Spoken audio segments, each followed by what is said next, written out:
ठीक है, तो हमारा नेक्स्ट देखिएगा। अब इसमें सबसे पहला न्यूमेरिकल का पहला काम आपको पता है कि हम लोग डेटा डेटा एक्सट्रैक्ट करते हैं। ठीक है, कैलकुलेट रेजिस्टेंस पर मीटर। आप बता सकते हो क्या पूछा है? कोई बता सकता है क्या पूछा हुआ है?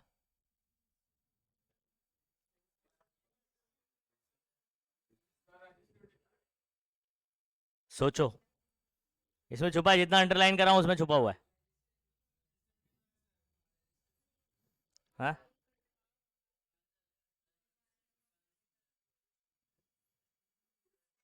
नहीं समझ में आ रहा? ओके, अभी मैं आपके सामने लिखता हूं।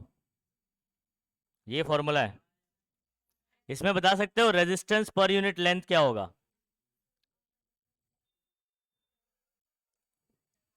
ये पूछा हुआ है, कैसे पता चला?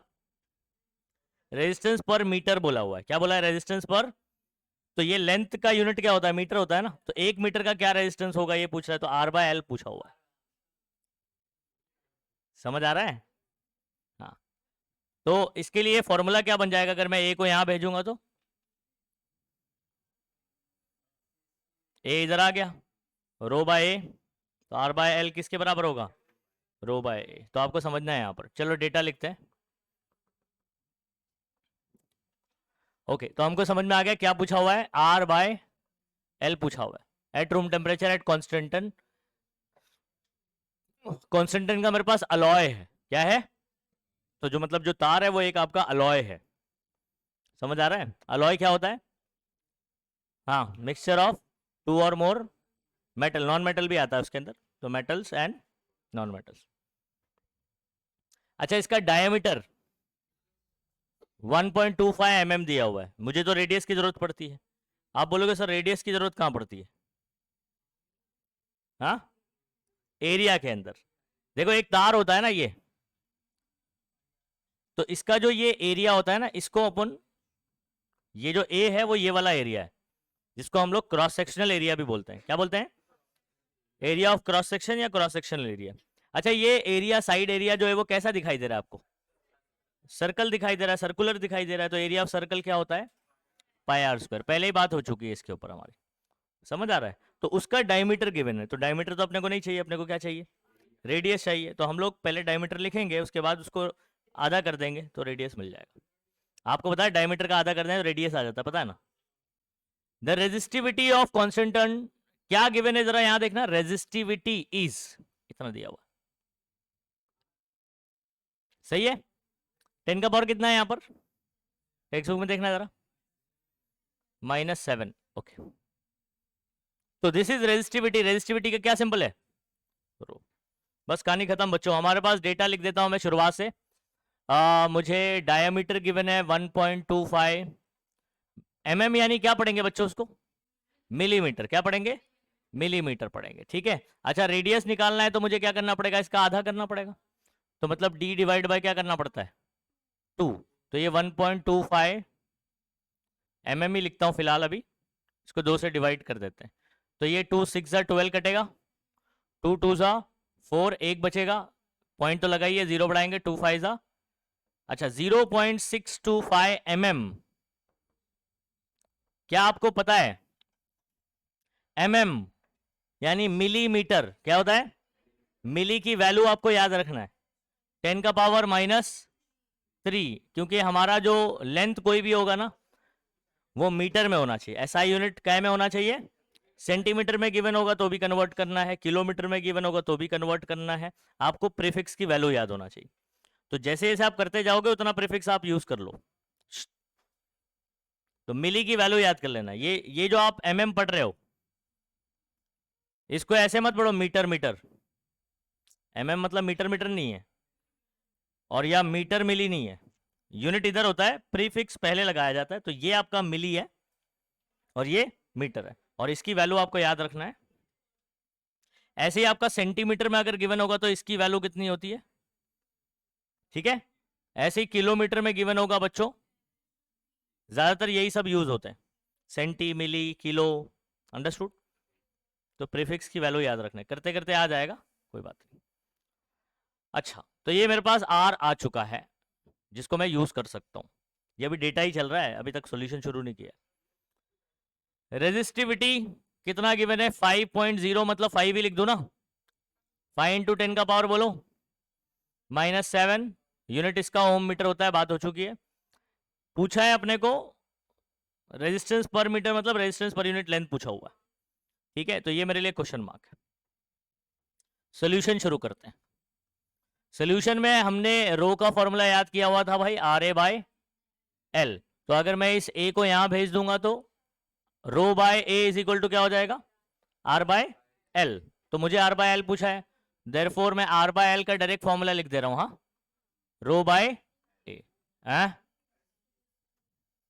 ये इधर आएगा rho by A is equal to R by L, फिर मैं उसको उल्टा करके, क्योंकि आर बाय एल जो मुझे पूछा हुआ है वो लेफ्ट में रखूंगा ना, ये एक स्टेप लिखूं इधर पे। किसी को कोई कंफ्यूजन है तो लिख लो भाई, rho by is equal to R by L, तो R by L is equal to rho by A, ऐसे लिख दिया, क्या दिक्कत है इसके अंदर? अच्छा, रो कितना है आपका? सही है। उसके बाद एरिया, अच्छा एरिया का फॉर्मूला लिखना पड़ेगा मुझे, रो बाय पाई आर स्क्वायर। पाई की वैल्यू कितनी होती है? ओके, आर हमारे पास कितना है? 0.625, 10 का पावर -3, और इसका क्या करना है? स्क्वायर करना है। इतनी कहानी समझ में आ गई? अच्छा, हम लोग अभी क्या कर सकते हैं, सुनो। 10 का पावर सॉल्व कर लो इसके अंदर। 0.625 का स्क्वायर और 10 का पावर -3 के ऊपर पावर, पावर के ऊपर पावर मैंने क्या बोला था, क्या करता है? मल्टीप्लाई करता है। तो ये -3 के ऊपर पावर कितना है? 2 है, तो 3 2 जा, प्लस मत कर देना उसको, पावर के ऊपर पावर मल्टीप्लाई करता है, तो 3 2 जा 6, यानी 10 का पावर कितना हो जाएगा? -6, है ना। -6 ऊपर जाएगा तो क्या होगा? +6, 10⁻⁻7, और +6 कितना हो जाएगा? 10⁻⁻1 हो जाएगा। हाँ, अब आपके पास ये 10 का पावर सॉल्व हो चुका है, बस नंबर यहाँ पर 3.142 है, और यहाँ पर आपका 0.625 है, और उसका क्या है? स्क्वायर। तो 10 का पावर नहीं, आपको ना देखो ये वाला जो टर्म है ना, इसमें लॉग इस्तेमाल करना है, ये इतना टर्म। कैसे सॉल्व करोगे इसको? लोगारिथम से। लॉग बुक लाए? मैंने क्या बोला था, आप लोग भूल जाते हो इंस्ट्रक्शन। ये पतली दुबली बुक हमेशा रखना है आपके पास। नहीं लाया ना?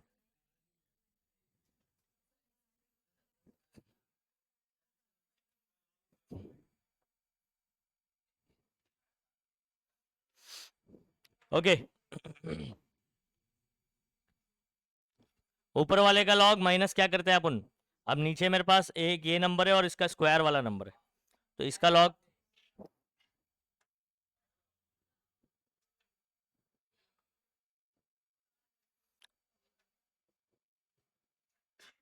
ठीक है। पहले काम करो, 5 का लॉग बताओ क्या होगा?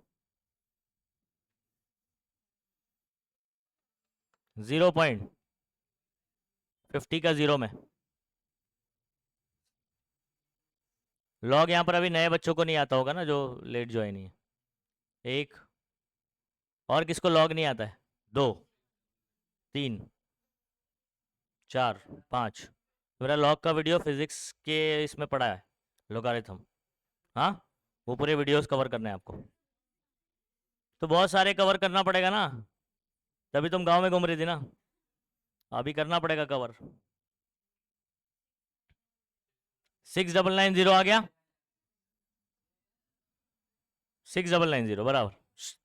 अच्छा, अभी 3.142 का लॉग देखेंगे।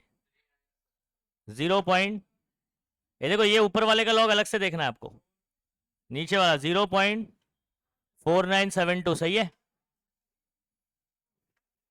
0.625 का लॉग देखो,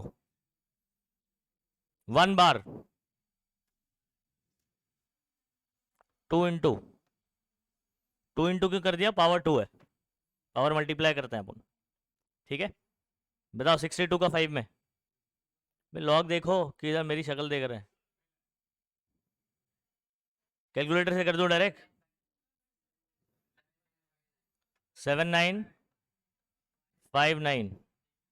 अच्छा, इसका इसके बाद ना एक और स्टेप कर रहा हूं मैं। नहीं नहीं नहीं, वापस से लिख रहा हूं मैं दोबारा इसको, प्लस इसको मल्टीप्लाई करेंगे 10 11 18 और एक 19, एक 15, -2 और +1, -1, ठीक है। 10 9 18 10 0। एक मिनट, सॉरी सॉरी, 2 9 18 हो गया। देखिए ये वाला नंबर ऐसे ही वापस उतारा मैंने, और ये वाला मल्टीप्लाई, अपन डायरेक्ट इसको कैसे ऐड कर देंगे, समझा? तो ये दोबारा लिखा मैंने, ऊपर वाला वापस लिखा और ये वाला इसको मल्टीप्लाई किया, समझे? तो मेन आपका कैलकुलेशन यहाँ से, इसके बाद से शुरू हो रहा है, वो सिर्फ लॉग देखा गया है। तो यहाँ पर आपका a प्लस करके ये आ जाएगा। अच्छा, इन दोनों का क्या होगा?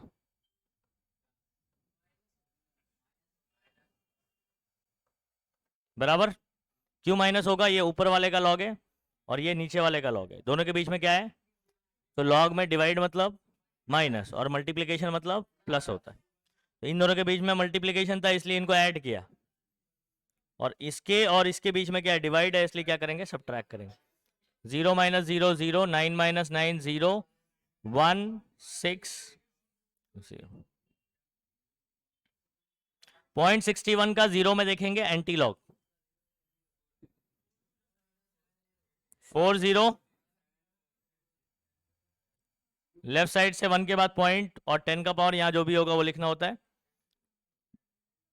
यहाँ कितना है? 0 है ना, 10⁻0 1 ही होता है, एनीथिंग रेस टू 0 इज, तो आपका आंसर आ गया 4.074।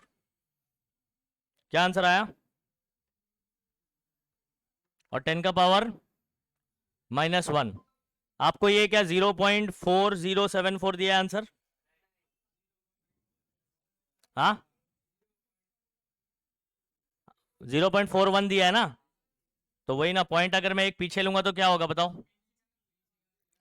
ओके, अगर मैं पॉइंट को अगर एक पीछे शिफ्ट करता हूं, पीछे शिफ्ट करूंगा तो पीछे का p प्लस एक पीछे शिफ्ट किया, तो ये हो जाएगा 0.4074 +1, और ये -1 क्या हो जाएगा?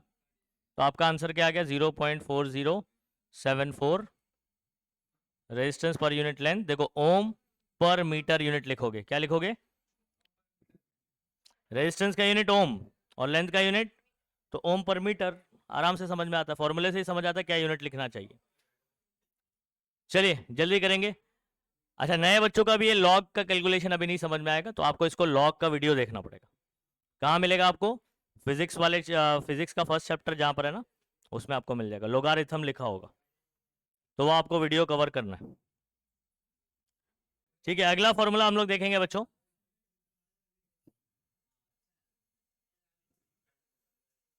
सबसे इंपॉर्टेंट बात, अभी हम लोग बात कर रहे हैं variation of resistance with temperature. आप मान लीजिए आपके पास कोई एक तार है, ठीक है, कंडक्टर है, कॉपर का, कॉपर वायर है, इसका खुद का कुछ रेजिस्टेंस होता है ना, मतलब करंट को अपोज करने की एबिलिटी होती है, वो रेजिस्टेंस होता है, मालूम है सभी बच्चों को। उस रेजिस्टेंस का फैन ऑफ कर दो।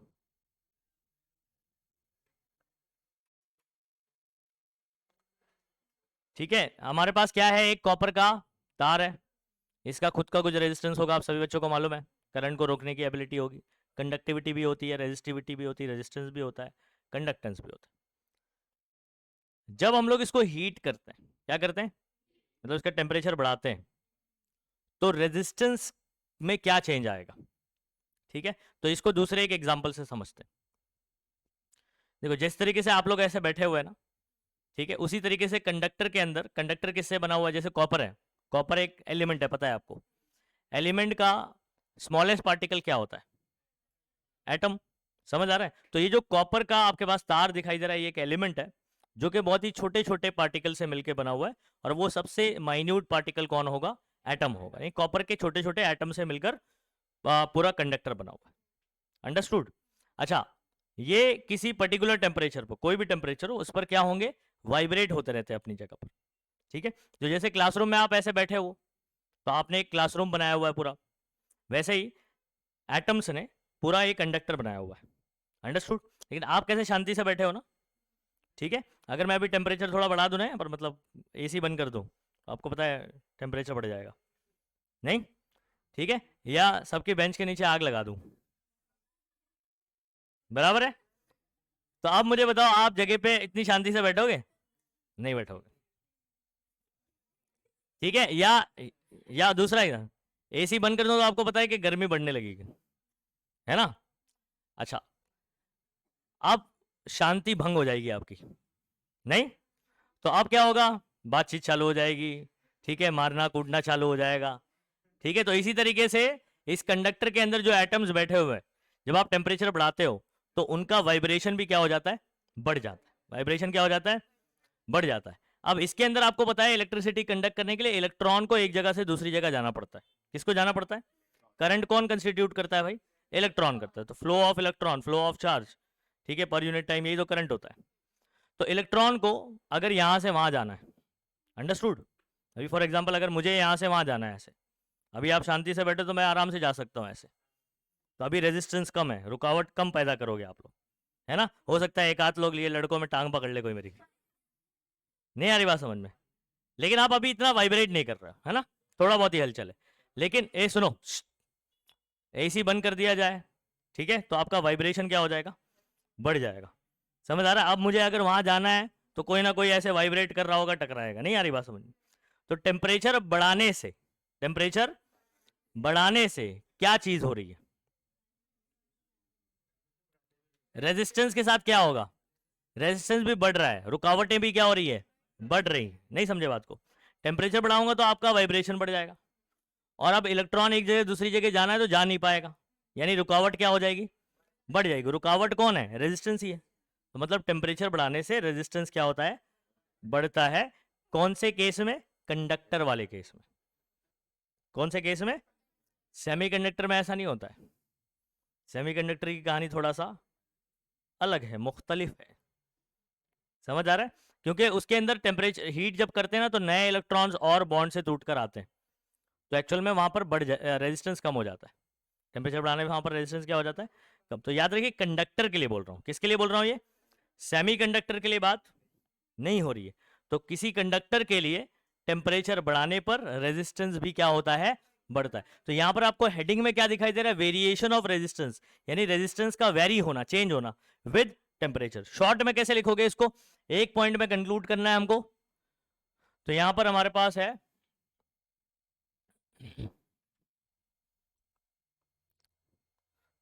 टेम्परेचर अगर बच्चों बढ़ेगा, अप एरो बना दिया, मतलब टेम्परेचर इंक्रीज होगा, तो रेजिस्टेंस भी क्या होगा, इंक्रीज होगा। शॉर्ट में ये कंक्लूड हो चुका टॉपिक।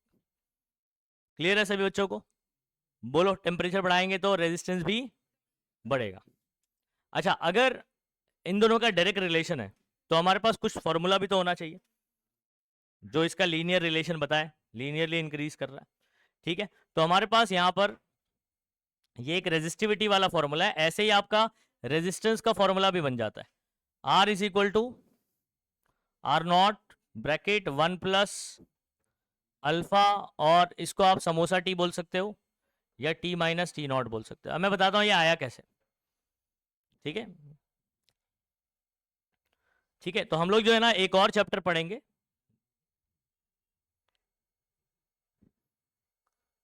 एक और चैप्टर पढ़ेंगे। तुम लोग आ रहा है ना, मैकेनिकल प्रॉपर्टीज ऑफ सॉलिड्स आ रहा है ना? किसको पढ़ा रहे थे, किसको पढ़ा रहे, तुम लोग को पढ़ा रहे? तो उसके अंदर ना हम लोग ऐसे तीन क्या नाम है, सिंबल पढ़ेंगे, अल्फा, बीटा और गामा। तो अल्फा को बोलते हैं कोएफिशिएंट ऑफ लीनियर एक्सपांशन, वहां पर जो है ना हीट करने पर मेटल एक्सपांड करता है। समझ आ रहा है? अच्छा, अब यहां पर जो है ना अल्फा थोड़ा सा चेंज हो जाता है, क्या नाम है, हीट कर रहे हैं ना हम लोग, ठीक है? तो यहां पर हम लोग इसको वैसे तो थर्मल एक्सपांशन करके बोलेगा, लीनियर रिलेशन। एक मिनट, हाँ, नेक्स्ट पेज बताना जरा।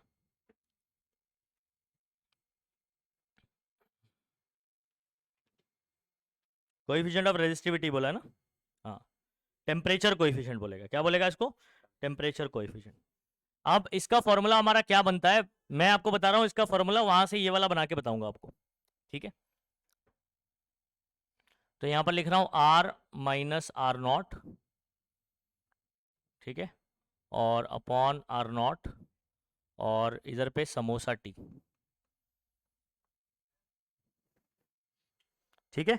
तो यहां पर what is R minus R naught, change in resistance, change in मतलब रेजिस्टेंस कितना चेंज हुआ। मैं आपको इसकी कहानी समझाता हूं।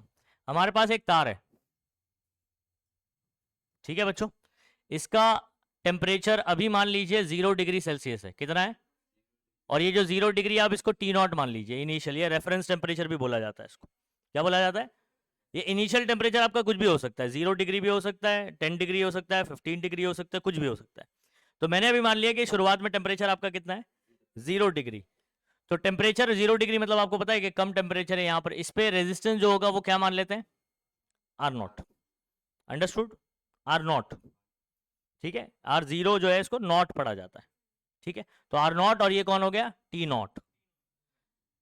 ये कब है, 0 डिग्री पर रेजिस्टेंस आर नॉट है, आपको मालूम है इसको हीट करने पर रेजिस्टेंस क्या होने वाला है, बढ़ने वाला है। तो अब वो आर नॉट रहेगा क्या, नहीं।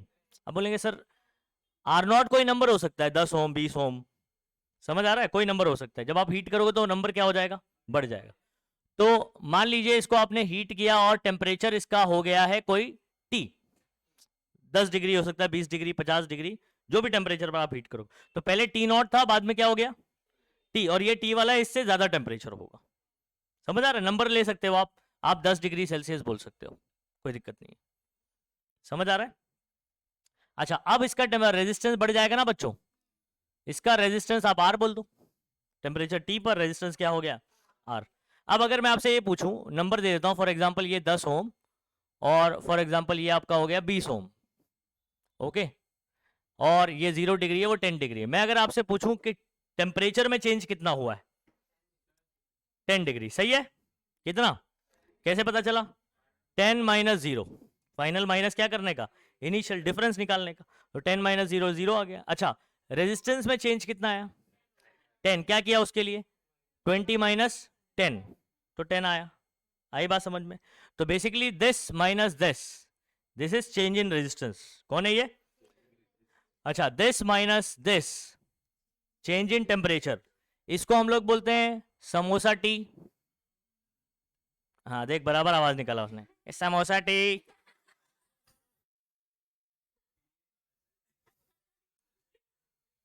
ओके, तो अपने ना सुन, चाय की दुकान खोलेगा ना, साथ में समोसा भी भेजना, और सिंबल बनाना समोसा और चाय का, और उधर पे ना कैसे लिखेगा, समोसा टी, समझा, एक नया आइडिया दे दिया, बिजनेस आइडिया दे दे तेरे को। अच्छा, ये कौन हो जाएगा पता है, समोसा रबड़ी, छी, समोसा रगड़ा, चल जाएगा, ओके, ये दूसरा आइडिया मिल गया तुम लोग, ओके। तो समझ आ रहा है, this is what change in resistance, या डिफरेंस इन रेजिस्टेंस बोल सकते हो, और this is what change in temperature और डिफरेंस इन टेम्परेचर। तो अल्फा कौन होता है, सुनो, अल्फा होता है चेंज इन रेजिस्टेंस, क्या बोलते हैं, चेंज इन रेजिस्टेंस। अच्छा, ये आर नॉट कौन है, बता सकते हो, शुरुआत में रेजिस्टेंस कितना था, आर नॉट था ना, तो अपन बोलेंगे पर यूनिट ओरिजिनल रेजिस्टेंस, क्या बोलेंगे, ये ओरिजिनल रेजिस्टेंस था ना मेरा, समझ आ रहा है। उसके बाद ये कौन है, समोसा टी कौन है, क्या बोलते हैं उसको, चेंज इन टेम्परेचर, तो ये भी अपॉन में आप क्या बोलोगे, पर यूनिट चेंज इन टेम्परेचर, तो ये आपका होता है अल्फा। ये कौन होता है, तो अल्फा कौन होता है, change in resistance per unit original resistance per unit change in temperature. समझा, नहीं समझा, समोसा समझा कि नहीं समझा। तो इसको हम लोग samosa R upon R naught samosa T भी बोल सकते हो। आई होप समझ में आ गया। अब आप बोलोगे यहां से ये वाला फॉर्मूला कैसे बना, तो बहुत इजीली बना सकते हैं। अच्छा, ये जो रेजिस्टेंस बोला है ना आपने, रेजिस्टेंस, टेम्परेचर चेंज करने पर रेजिस्टेंस भी चेंज होता है और रेजिस्टिविटी भी चेंज होती है, नहीं आ रही बात समझ में, रेजिस्टेंस भी चेंज होता है और रेजिस्टिविटी भी क्या होता है, रेजिस्टेंस ही तो होता है ना, तो दोनों ही चेंज हो, तो फॉर्मूला का रिलेशन दोनों के लिए सेम बनेगा। अगर मैं रेजिस्टिविटी के लिए बनाना चाहता हूं तो रो माइनस रो नॉट, क्या बोलोगे, upon rho not samosa T. Samosa T मतलब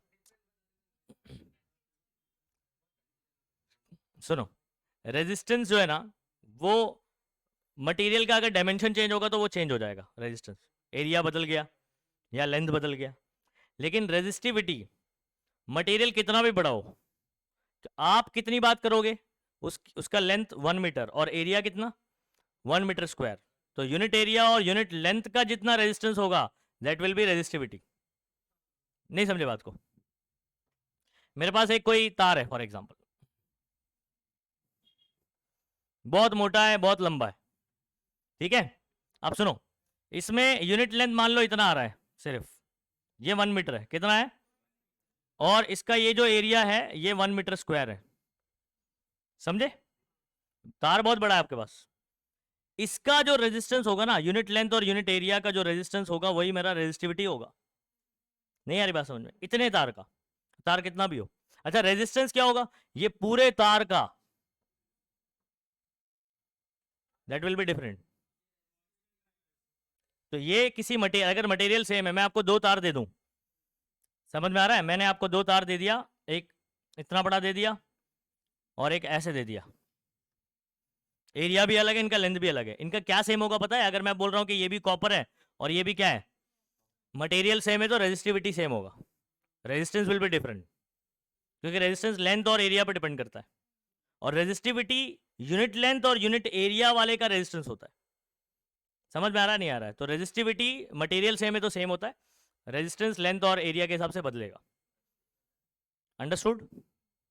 ओके।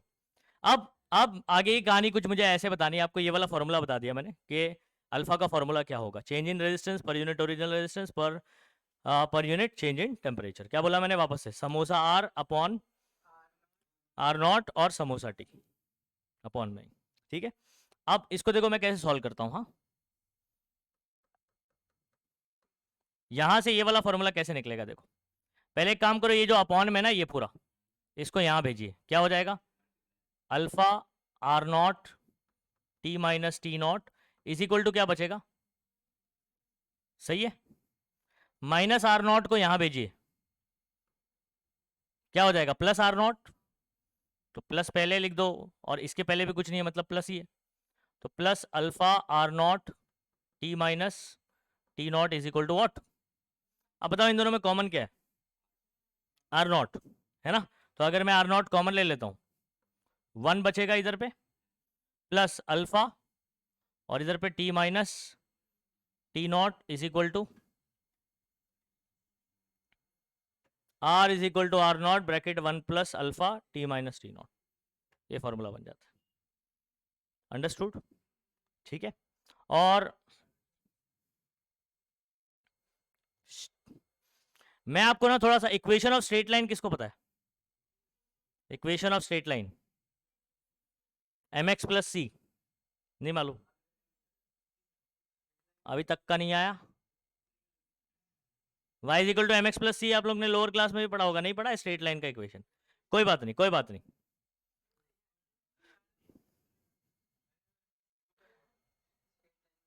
ये कभी ये इक्वेशन ऐसा देखा है, y is equal to M x plus C, slope के बारे में कुछ पढ़ा है, y2 minus Y one upon x2 minus x1, slope पढ़ा है ना, तो ये जो m आप देख रहे हो दिस इज व्हाट स्लोप, ठीक है।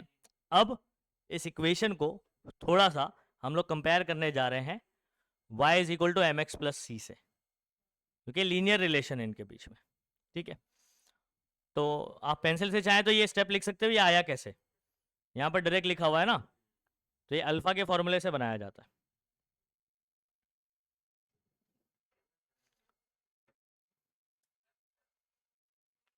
और इस फॉर्मूले को याद करना है, इस पे न्यूमेरिकल करना है अपने को। और सिमिलरली ये रो वाला फॉर्मूला भी ऐसे ही बन गया, आर की जगह बस रो बोल दो, आर का जो रिलेशन आएगा वही किसका आएगा,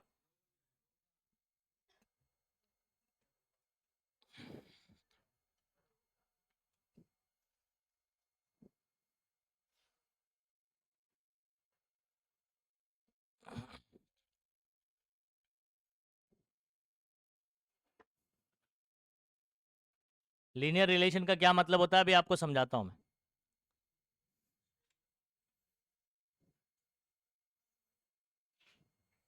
क्या हुआ, बोल ना, बोल दे।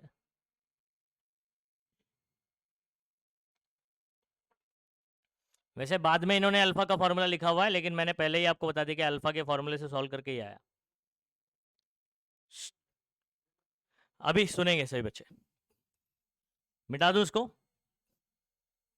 कोई लिख रहा है इसको?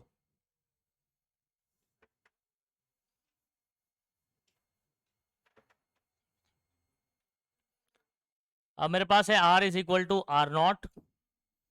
अच्छा ये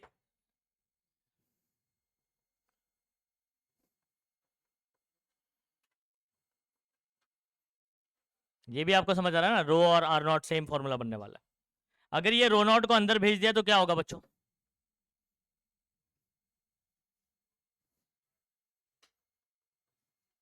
क्या कुछ ऐसे होगा? अच्छा, अब मैं इसको कंपेयर करने जा रहा हूं किसके साथ? y is equal to M x plus. तो अगर मैं इसको कंपेयर करूं, y is equal to M X मेरा एक्चुअल में इधर है एम एक्स, और यहां पर आ जाएगा आपका c, क्योंकि ये कांस्टेंट है ना आर नॉट, तो ये मेरा c जो है वो कांस्टेंट रहेगा। होता क्या है बच्चों, जब हम लोग x और y एक्सिस का एक ग्राफ बनाते हैं, इधर पे y और इधर पे क्या, x एक्सिस, ठीक है, तो this c is known as y intercept. इसको क्या बोलते हैं?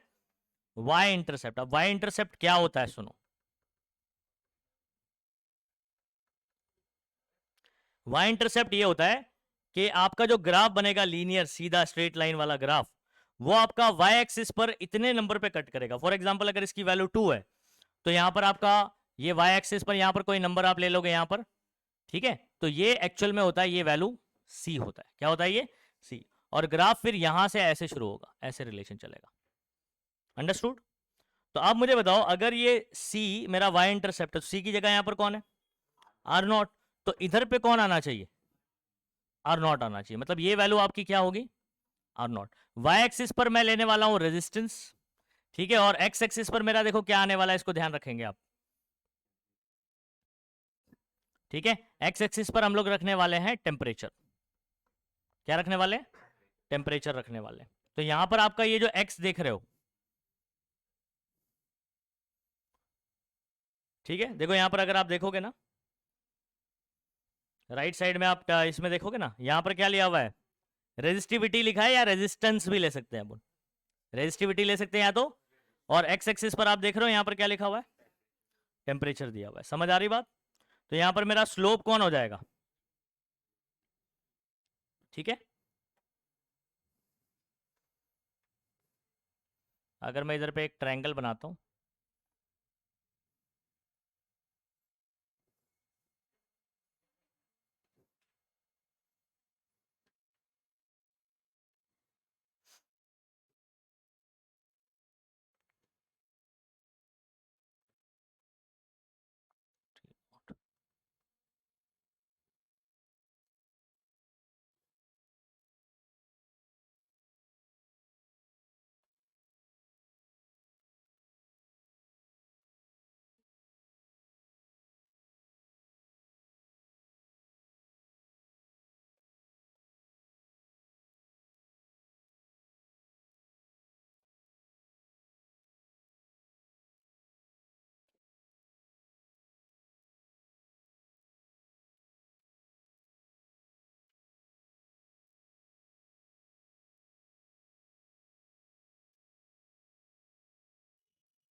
ओके, तो मेरा यहां पर स्लोप कौन होने वाला है? अल्फा इंटू क्या नाम है, आर नॉट।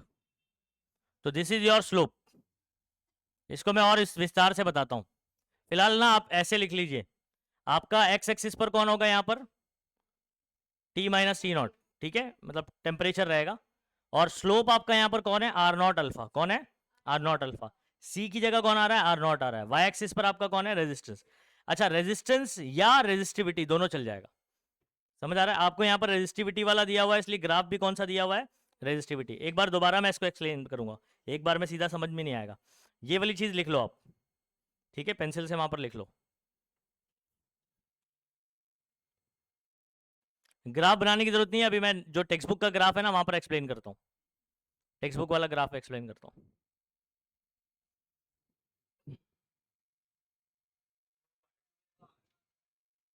किधर बता रहा हूं मैं,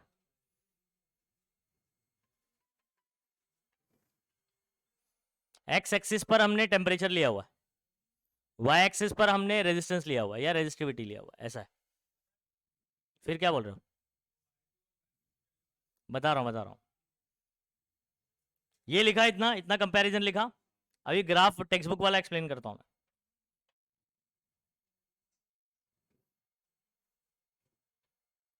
ओके, अब इस ग्राफ पर आ जाओ।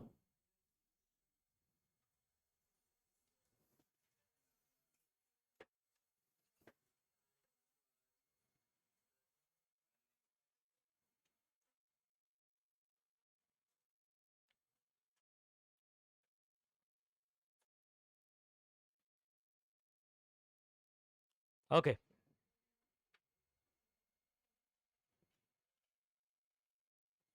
तो ये जो ग्राफ आप देख रहे हो ना, ये वाला ग्राफ यहां से शुरू नहीं होना चाहिए था। देख रहे हो ये वाला ग्राफ, ये ग्राफ कहां से शुरू होना चाहिए, सम वैल्यू से शुरू होना चाहिए यहां पर। तो बेसिकली इसका ग्राफ आपका बनना चाहिए कुछ यहां से, आप ऐसे बना दीजिए इसको, ठीक है। और ये आपका कौन हो जाएगा, रो नॉट। अब यहां पर रेजिस्टिविटी बात कर रहे हैं ना अपन, तो ग्राफ में यहां पर हमने प्लॉट किया हुआ है रेजिस्टिविटी, और यहां पर प्लॉट किया हुआ है टेम्परेचर, ठीक है। अब सुनिए बात को, मेरे पास इक्वेशन है रो वाला, रो नॉट प्लस रो नॉट, और यहां पर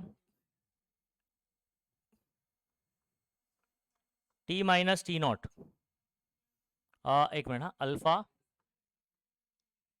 टी माइनस टी नॉट, कुछ ऐसा है बच्चों। सुनिए, अगर आपका जो टेम्परेचर है, ये टी नॉट तो हमने कितना लिया हुआ याद है, 0 डिग्री, कितना।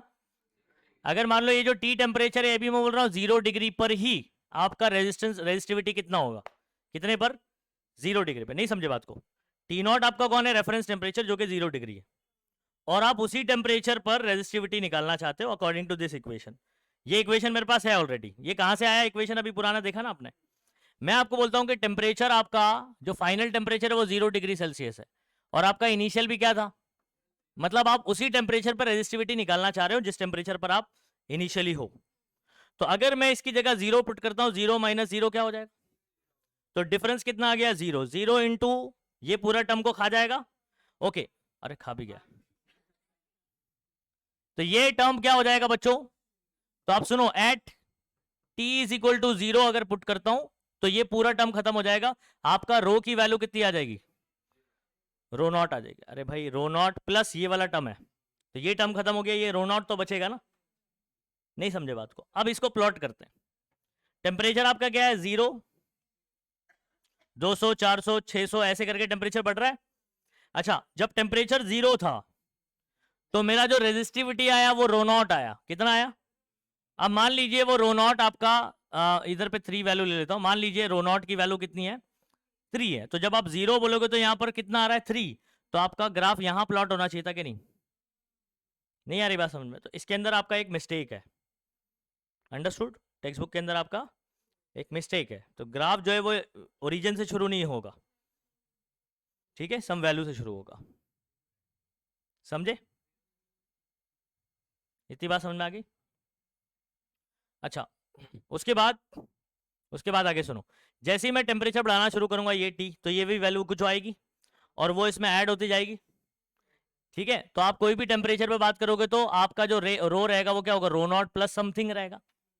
तो टेम्परेचर बढ़ाते जाऊंगा, रो की वैल्यू क्या होती जाएगी, बढ़ते जाएगी। तो आपको एक बार कहीं यहाँ पॉइंट मिलेगा, फिर यहाँ पॉइंट मिलेगा, यहाँ मिलेगा, यहाँ मिलेगा, यहाँ मिलेगा, आप उसको स्ट्रेट लाइन बना दो कैसे, ये बन गया लीनियर रिलेशन।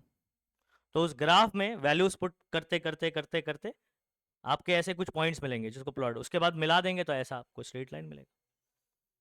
आई बात समझ में? तो ये जो आप स्ट्रेट लाइन का इक्वेशन देख रहे हो, ये वाला इक्वेशन, आप चाहे तो ये वाले ग्राफ में ये इक्वेशन लिखो और बोलो कि ये y है, y एक्सिस पर इसको लिया हुआ है, ये आपका c है यानी y इंटरसेप्ट है। y इंटरसेप्ट क्या होता है? हमारा ग्राफ y एक्सिस को जहां कट कर रहा है उसकी वैल्यू कितनी है। जैसे यहां पर इसकी वैल्यू कितनी है, 3 है, तो ये मेरा c का वैल्यू हो जाएगा, और c की जगह कौन है? रो नॉट, तो ये मेरा रो नॉट हो जाएगा। समझ आ रहा है? मतलब 0 डिग्री पर उसका रेजिस्टिविटी। अंडरस्टूड? अरे बोलो। बहुत बढ़िया।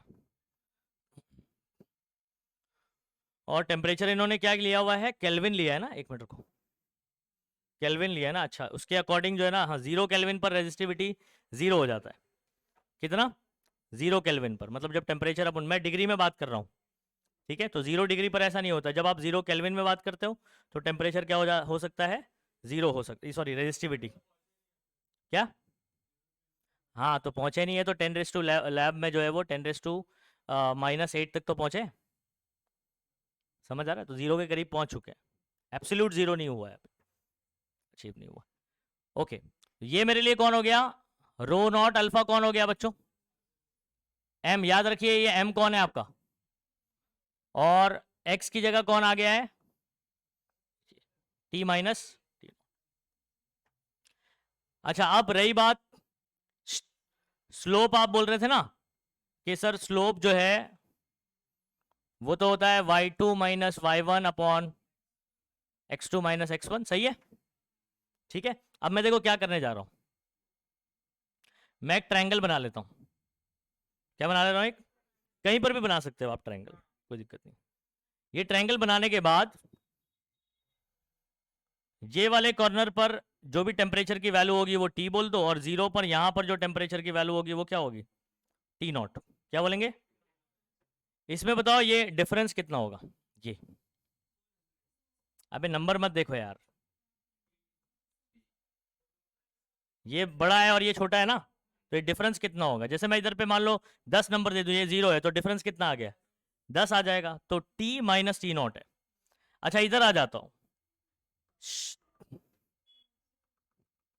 यहां पर जो आपका रेजिस्टिविटी है वो रो नॉट है, यहां पर आप मान लो रो है, तो इन दोनों का डिफरेंस कितना आएगा? रो माइनस रो नॉट। सही है? इतना समझ में आ गया? अच्छा, स्लोप मतलब होता क्या है? y कोऑर्डिनेट का डिफरेंस और ये x कोऑर्डिनेट का डिफरेंस, x पे है ना, x पर, तो ये मेरे लिए कौन हो गया पता है? x2 माइनस x1, तो this is x2 minus x1। ये मेरा y एक्सिस पर है ना, तो this is y2, this is y1, तो ये आपका हो गया y2 माइनस y1। तो स्लोप y2 माइनस y1 की जगह क्या आ जाएगा? रो माइनस रो नॉट, ठीक है, और t माइनस टी नॉट। तो आपको समझ में आ गया? अभी नहीं आ रहा है? या अगर रेजिस्टेंस लूंगा तो क्या हो जाएगा? r minus R naught upon T minus T naught. कहानी तो सेम होगी। अब ये जो स्लोप है यानी m आपका किसके बराबर है? रो नॉट अल्फा के बराबर है। अब बोलोगे कैसे? जरा इधर देखो बच्चों, क्या आपको अल्फा का फॉर्मूला पता है? Rho minus rho naught upon rho naught T minus T naught. कुछ याद आ रहा है? अगर मैं इसको यहां भेजूं तो अल्फा रो नॉट किसके बराबर आता है? रो माइनस रो नॉट, ठीक है, वो मेरा स्लोप है, और मैंने बोला स्लोप किसके बराबर है? रो नॉट अल्फा। आई बात समझ में? तो स्लोप यहां पर कौन है, ध्यान रखना है, रो नॉट, सिर्फ अल्फा नहीं है, रो नॉट अल्फा है। अंडरस्टूड? तो आपके लिए ना इंपॉर्टेंट बात ये है कि ये इक्वेशन आपको पता हो, y is equal to C plus M X, और m स्लोप कौन है, x कौन है, c कौन है, y कौन है, ये आपको पता होना चाहिए। हाँ, तो x चेंज होता रहेगा ना, तो x एक्सिस पर हमने t माइनस टी नॉट लिया हुआ है, डिफरेंस इन टेम्परेचर बात कर रहे हैं, एंड सो ऑन। अच्छा, ये जो ग्राफ बनाया हुआ है ये भी सही ग्राफ है, क्योंकि ये काय में बात कर रहा है? केल्विन में। केल्विन में जब हम लोग 0 केल्विन पर आते हैं तो रेजिस्टिविटी क्या हो जाती है? 0 हो जाती है, रेजिस्टेंस 0 हो जाता है। क्योंकि उस केस में क्या होता है पता है? बहुत ठंडा अगर कर दूंगा ना तो आप एकदम एक जगह पे जम जाओगे, वाइब्रेशन नहीं होगा आपका। 0 केल्विन बोले तो माइनस 273.15 डिग्री सेल्सियस। कितना टेम्परेचर? 0 डिग्री सेल्सियस मालूम है ना कितना ठंडा होता है ना? फ्रीजिंग पॉइंट है या मेल्टिंग पॉइंट है? दोनों भी है। मेल्टिंग पॉइंट आइस का, ठीक है, फ्रीजिंग पॉइंट वाटर का। फ्रीज भी उतने पर ही होता है और मेल्ट भी उतने पर। अब -273.15 नेगेटिव में चले जाएंगे, कितना ठंडा होएगा, है ना? बहुत ठंडा होएगा। अच्छा, वो टेम्परेचर पर -273.15 डिग्री सेल्सियस पर, मतलब 0 केल्विन। कितना केल्विन? उस 0 केल्विन पर आप एक जगह पे जम जाओगे ना, यानी एटम जो है वो एक जगह पर जम जाएगा, वाइब्रेट नहीं करेगा। तो आप मुझे बताओ, जब इलेक्ट्रॉन यहां से वहां जाना चाहता है तो रुकावट पैदा करेगा? समझ आ रहा है नहीं आ रहा है? नहीं करेगा। तो वहां पर इलेक्ट्रॉन का जो मटेरियल है उसका रेजिस्टिविटी या रेजिस्टेंस क्या हो जाता है? जीरो हो जाता है। जीरो हो जाता है। तो ये वाला जीरो है, तो ये वाली वैल्यू भी क्या हो जाएगी? तो वाई की वैल्यू क्या आ जाएगी? जीरो। तो ये वाला जो ग्राफ है ना वो इसलिए यहां से शुरू कर रहा है। क्या? Very good. अभी सुन, उससे धुआं नहीं निकलता एक्चुअल में, उससे जो चीज टकरा रही है ना, समझ आ रहा है, वो ठंडी हो जाती है। जैसे फॉर एग्जांपल अगर तू बोलेगा कि फ्रिज से बॉटल निकाला है ना, तो पानी लीकेज क्यों हो जाता है बाहर? वो तो मालूम है ना, तो बाहर से आके कंडेंस करता है। समझा? तो जैसे तू आइस की बात कर रहा है, आइस बाहर निकाला, उसमें से धुआं निकलने लगता है, तो एक्चुअल में वहां पर क्या नाम है, हम लोग उसको बोलते हैं सब्लिमेशन हो रहा है। क्या हो रहा है? सब्लिमेशन भी हो रहा है, डायरेक्ट गैस में कन्वर्जन। जैसे तू ड्राई आइस लेता है ना, तो ड्राई आइस में भी तो वो धुआं धुआं दिखाई देता है ना? तो क्या हो रहा होता है वहां पर? सब्लिमेशन मतलब क्या होता है? सॉलिड से डायरेक्ट गैस में कन्वर्जन। समझ आ रहा है? कार्बन डाइऑक्साइड का जो है ना सॉलिड होता है वो ड्राई आइस, वो डायरेक्टली किस में कन्वर्ट हो रहा होता है? गैस में कन्वर्ट। अच्छा खैर, ये पूरी कहानी समझ में आ गई। इतना डिटेल में देखो आपको ना ये पूरा स्ट्रेट लाइन लेकर समझाया नहीं गया है, अंडरस्टूड, लेकिन अपने को समझना जरूरी है, क्योंकि आगे के कुछ चैप्टर्स ऐसे हैं, अगर आपने ये चीज़ समझ सीख लिया ना अच्छे से, तो केमिस्ट्री के अंदर कुछ हमारे पास जैसे काइनेमेटिक्स वगैरह, उसके अंदर स्ट्रेट लाइन आपने को चाहिए होता है। फिर सोल्यूशन चैप्टर है, उसके अंदर ऐसा स्ट्रेट लाइन का नॉलेज ज़रूरी है, अंडरस्टूड। तो इसलिए मैं आपको उस लेवल पर आपको समझा रहा हूँ। अदरवाइज क्या मैं सीधा सीधा फॉर्मूला बता देता, ये फॉर्मूला याद कर लो, न्यूमेरिकल करना है, अंडरस्टूड। तो आपको स्लोप वगैरह का ग्राफ का कुछ समझ, क्या ग्राफ है कुछ समझ ही नहीं आता। तो मैं अगर अभी आपसे इसमें सवाल पूछूं कि एक्स एक्सिस पर यहां पर कौन है, एक्स एक्सिस पर कौन है? बाइक की चाबी चलेगी? ठंडा क्या होगा? अच्छा,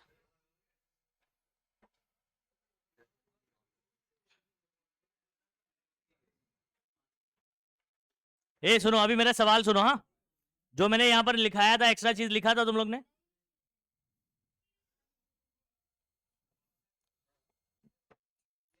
लिख लो।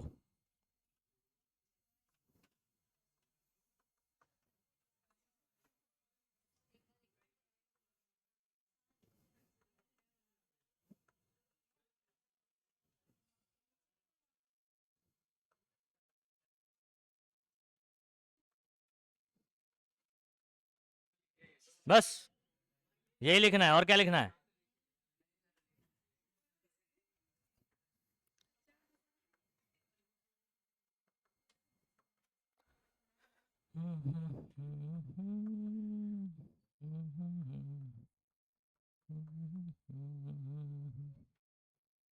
बस इतना लिख लो। चलो अभी आपसे सवाल पूछता हूं। एक्स एक्सिस पर आपने यहां पर किसको लिया हुआ है? टेम्परेचर को लिया हुआ, ठीक है। वाई एक्सिस पर किसको लिया हुआ है? रेजिस्टिविटी या रेजिस्टेंस भी ले सकते हो आप। अगर रो की जगह आप आर लिखते हो तो यहाँ पर वाई एक्सिस पर कौन हो जाएगा? रेजिस्टेंस हो जाएगा। यहाँ पर आपका वाई इंटरसेप्ट कौन है? हाँ, ये इसमें सी है, वो वाली इक्वेशन में कौन है? रो नॉट है। तो वाई इंटरसेप्ट कौन है आपका? रो नॉट।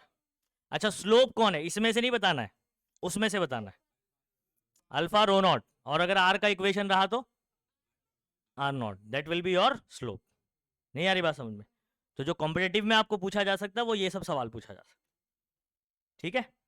चलो, तो अब हमारे पास ना बच्चों ये फॉर्मूला है अल्फा का फॉर्मूला, आप सभी बच्चों को याद है, मैंने बताया रेजिस्टिविटी में change in resistivity upon original resistivity per unit, ठीक है, चेंज इन टेम्परेचर या राइज इन टेम्परेचर भी बोलते हैं, सेम रो की जगह। ये वाला फॉर्मूला सभी बच्चों को याद हो गया है, बस अभी इस पे क्या करना है अपने को, न्यूमेरिकल करना है। लेकिन उससे पहले एक और बात करेंगे कि आप ये जो अल्फा यहां पर बात कर रहे हो ये कौन है, इसका नाम क्या है। तो अल्फा का नाम है बच्चों टेम्परेचर कोएफिशिएंट ऑफ रेजिस्टिविटी, और अगर मैं इसके बात कर रहा हूं तो टेम्परेचर कोएफिशिएंट ऑफ रेजिस्टेंस भी बोल सकते हैं। इस फॉर्मूले के रिस्पेक्ट में टेम्परेचर कोएफिशिएंट ऑफ रेजिस्टेंस, और इस फॉर्मूले के रिस्पेक्ट में टेम्परेचर कोएफिशिएंट ऑफ रेजिस्टिविटी, ठीक है। इसका डेफिनेशन, अल्फा का डेफिनेशन, अल्फा क्या है, अभी आपको एकदम सीधा समझ आ रहा है, ये फॉर्मूला आपके सामने, ठीक है, सीधा सीधा समझ आएगा। आ जाओ बात करते हैं।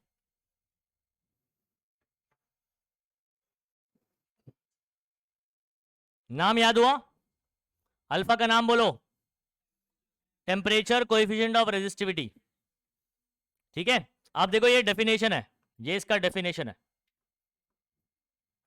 Temperature coefficient of resistance. देखो अब यहां पर रेजिस्टेंस बोल दिया, आप कंफ्यूज आ जाओगे, यहां पर बोल रहा है रेजिस्टिविटी, यहां बोल रहा है रेजिस्टेंस, एक ही बात है ना दोनों, अंडरस्टूड, ठीक है। इज डिफाइंड एज, तो यहां से आपको ये इज डिफाइंड एज, ठीक है, सुनो, ये आपका कौन था, ये चेंज इन रेजिस्टिविटी, ये कौन था। अब मैं यहां पर क्योंकि रेजिस्टेंस बोल रहा हूं तो मैं इसको देखूंगा, रेजिस्टिविटी बोलता तो इसको देखता, उस हिसाब से बात करता। तो रेजिस्टेंस बोल रहा हूं तो इस फॉर्मूले के अकॉर्डिंग डिफाइन करना है। Is defined as the increase in resistance, इसको क्या कह रहा है ये, रेजिस्टेंस कितना बढ़ा, मान लो पहले 10 ओम था, फिर 20 ओम हो गया, तो बढ़ा कितना, कैसे निकला, माइनस करके। तो आर माइनस आर नॉट को और क्या बोल सकते हैं, चेंज भी बोल सकते हो, और क्योंकि रेजिस्टेंस बढ़ रहा है टेम्परेचर बढ़ाने से, तो इसको इंक्रीज इन रेजिस्टेंस भी बोला जा सकता है। समझ गए बात को। तो यहां पर अभी आगे देखो, इंक्रीज इन रेजिस्टेंस, फिर उसके नीचे क्या है, आर नॉट पर यूनिट। ये आर नॉट का नाम क्या है, ओरिजिनल रेजिस्टेंस, शुरुआत में कितना था, ठीक है। At choose and reference temperature, मतलब किसी, ये जो आर नॉट है किसी जो भी टेम्परेचर पर आपने 0 डिग्री पर चेक किया है इसको, या मान लो 10 डिग्री पर किया, 20 डिग्री, इनिशियली कितने टेम्परेचर पर किया हुआ, तो at choose and reference temperature, at choose and, मान लो आपने 0 डिग्री पर किया हुआ है, समझ आ रहा है, तो आप उसको आर नॉट बोल रहे हैं। मान लो कोई दूसरे टेम्परेचर बोल रहे हैं तो आप उसको R1 भी बोल सकते हो, क्या बोल सकते हो, और बाद का जो रेजिस्टेंस आएगा उसको फिर R2 बोलना पड़ेगा आपको, अंडरस्टूड। तो ये फॉर्मूला ऐसे भी बदल सकता है, R2 minus R1 upon R1, फिर T2 माइनस T1, ऐसे भी हो सकता है फॉर्मूला, समझ गए। अच्छा, उसके बाद इसको क्या कहते हैं पता है, ये भी पर पर, ये क्या है, टेम्परेचर में बढ़ रहा है ना, राइज हो रहा है ना, आप सिंपली बोल सकते हो चेंज इन टेम्परेचर, लेकिन आपको पता है कि टेम्परेचर हम बढ़ा रहे हैं, ठीक है, और हम लोग यहां पर टेम्परेचर को डिग्री में बात कर रहे हैं, आप केल्विन में भी बात कर सकते हो, कोई दिक्कत नहीं है, ठीक है। तो पर डिग्री राइज इन टेम्परेचर, क्या बोलेंगे, पर डिग्री राइज इन टेम्परेचर। तो ये हम लोग किसको बोल रहे हैं, T माइनस टी नॉट को बोल रहे हैं, किसको बोल रहे हैं।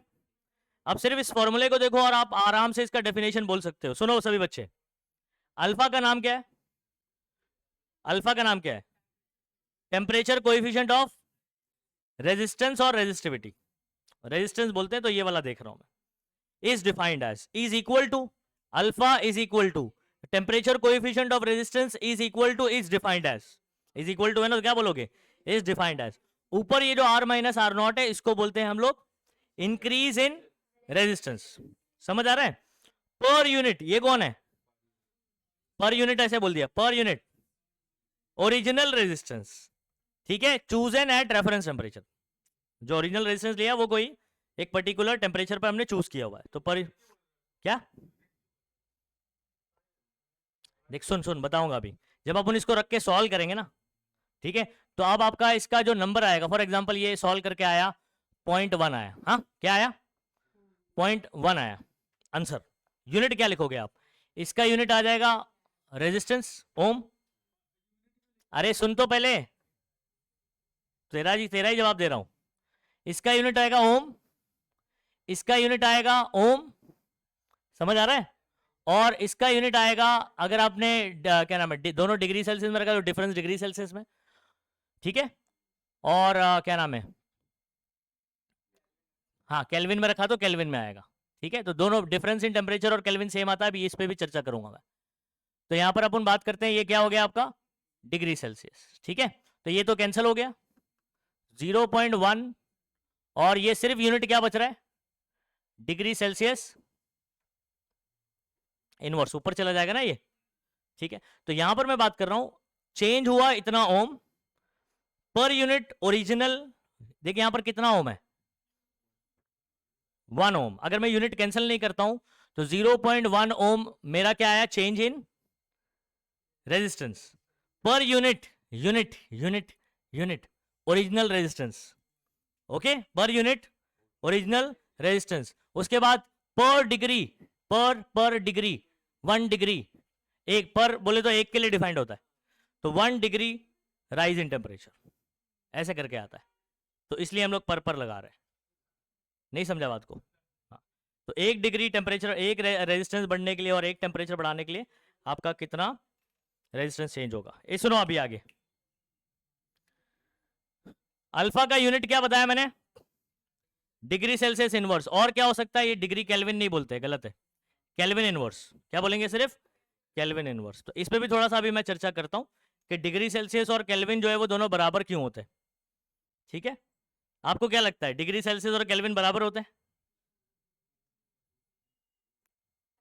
नहीं ना, टेम्परेचर की कहानी पढ़ी आपने, अलग अलग होते हैं, लेकिन डिग्री सेल्सियस की जगह यहां केल्विन लिख सक रहे हैं, ऐसा क्यों, इस पर भी बात करेंगे।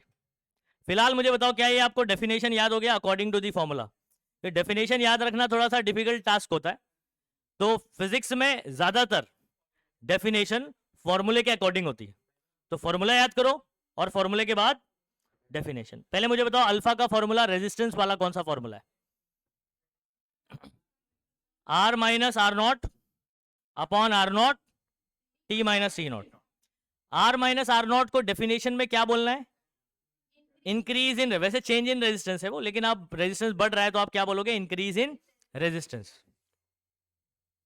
जोएब हट जा रहा, तू हट हट हट, इधर आ, तू बाहर आ, मोबाइल लेके आ।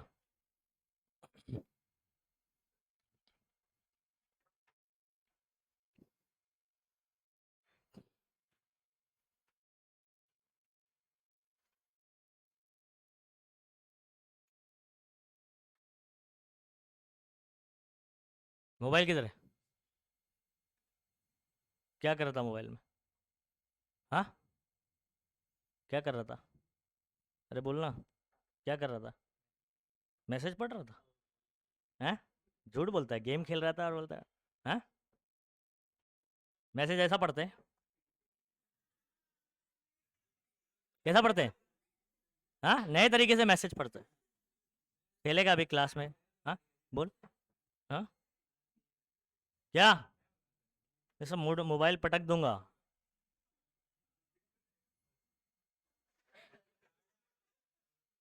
मार खाएगा बहुत, बता बता रहा हूँ तेरे को, इधर फोकस कर। अच्छा सभी बच्चों को ए अल्फा का फॉर्मूला बोल, तू इधर देख, इधर इधर देख के,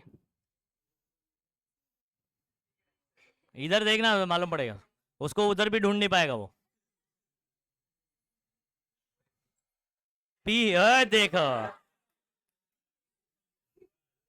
इतने देर से जो कहानी चल रही तो अभी सिंबल का नाम ही नहीं पहचान पाया, वो क्या है, हाँ अनस बताओ जरा क्या है ये सिंबल क्या है, तेरे बाजू में ही था वो, पी बोल रहा है तू इसको, तेरे को ऐसा पिलाता हूं ना,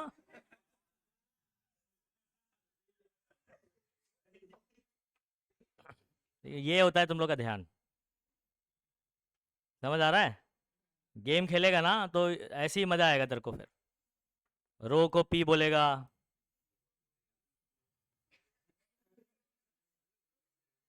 फिर रोना पड़ेगा तेरे को सच में। अच्छा चलो ठीक है, ये फॉर्मूला सभी बच्चे याद कर लीजिए, डेफिनेशन बहुत आसानी से याद हो जाएगा, alpha is equal to rho minus rho naught upon rho naught T minus C naught, सही है, या R minus R naught upon R naught bracket T minus T naught. सभी बच्चों को फॉर्मूला याद है? अब आपको कौन से किसको क्या पढ़ना है, आर माइनस आर नॉट या रो माइनस रो नॉट को क्या पढ़ना है? इंक्रीज इन रेजिस्टेंस बोल सकते हैं, आर वाले में बोल रहे हो तो रो में बोल रहे हो increase in resistivity. R naught upon में क्योंकि है और अपन एक ओम चेंज होगा तो बात कर रहे हैं, तो पर यूनिट ओरिजिनल रेजिस्टेंस, तो R naught is the original resistance chosen at particular temperature, at reference temperature. ठीक है, टी माइनस टी नॉट ये राइज इन टेम्परेचर है, तो अपन क्या बोलेंगे? पर डिग्री। अब टेम्परेचर जो है वो राइज होगा डिग्री में, पर केल्विन भी बोल सकते हैं, पर केल्विन राइज इन टेम्परेचर या पर डिग्री राइज इन टेम्परेचर। अब इंपॉर्टेंट बात क्या है मालूम है, जो आगे चल के और भी काम आएंगी आपको केमिस्ट्री के अंदर। किसमें? केमिस्ट्री में। कि डिग्री सेल्सियस की जगह पर मैं केल्विन क्यों लिख पा रहा हूं? क्योंकि ये दोनों तो बराबर होते नहीं है भाई। 0 डिग्री सेल्सियस मतलब 273 केल्विन होता है। 0 डिग्री सेल्सियस कितना होता है? 273 केल्विन। और 0 केल्विन हो तो माइनस 273 डिग्री सेल्सियस होता है। तो ये बराबर बराबर कैसे हो रहे हैं यहाँ पर? तो आपको मैं बहुत ही आसानी से समझाता हूँ यहाँ पर। ये सिर्फ टेम्परेचर नहीं है बच्चों, ये सिर्फ टेम्परेचर, क्या सिर्फ टी लिखा हुआ है वहां पर? नहीं, यहां लिखा हुआ है टी माइनस टी नॉट। क्या लिखा हुआ है? तो this is difference in temperature. ये सिर्फ टेम्परेचर नहीं है, टी नहीं है, ये डिफरेंस इन टेम्परेचर है। डिफरेंस इन टेम्परेचर में ऐसा बराबर हो सकता है, कैसे? मैं नंबर लेके समझाता हूं। चलो आप एक काम करो बच्चों, कोई दो टेम्परेचर चूज करो। टी नॉट बोल दो 0 डिग्री सेल्सियस, कितना? और कोई टेम्परेचर बोलना है? चलो और कोई टेम्परेचर बोल दो। हाँ, पहले छोटा कोई टेम्परेचर ले, 1 डिग्री सेल्सियस ले लेता हूं, 0 के अलावा कोई नंबर। हाँ, और टी आप ले लो बच्चों, 5 ले लो। Okay, 5 degree Celsius. अच्छा ये बताओ केल्विन में कितना होगा? 1 डिग्री मतलब कितना केल्विन होता है? अब जिनको नहीं पता है, नए बच्चे याद रखो, अगर आपको डिग्री सेल्सियस से केल्विन में कन्वर्ट करना होता है तो आपको 273 ऐड करना होता है। कितना नंबर ऐड करना होता है? 273 अगर मैं इस नंबर में ऐड कर दूंगा तो केल्विन में कन्वर्ट हो जाएगा। ठीक है, कुछ को नहीं समझ में आ रहा होगा डिग्री सेल्सियस क्या है, केल्विन क्या है। टेम्परेचर के अलग अलग यूनिट है। हमारे पास 3 टाइप के थर्मामीटर होते हैं, एक जो केल्विन में मेजर करता है, एक डिग्री सेल्सियस में, और एक डिग्री फ़ारेनहाइट में। आप लोग जो बुखार चेक करते हो ना, वो डिग्री फ़ारेनहाइट में होता है। वो क्या में होता है? समझ रहा? थर्मामीटर की बात कर रहा हूं।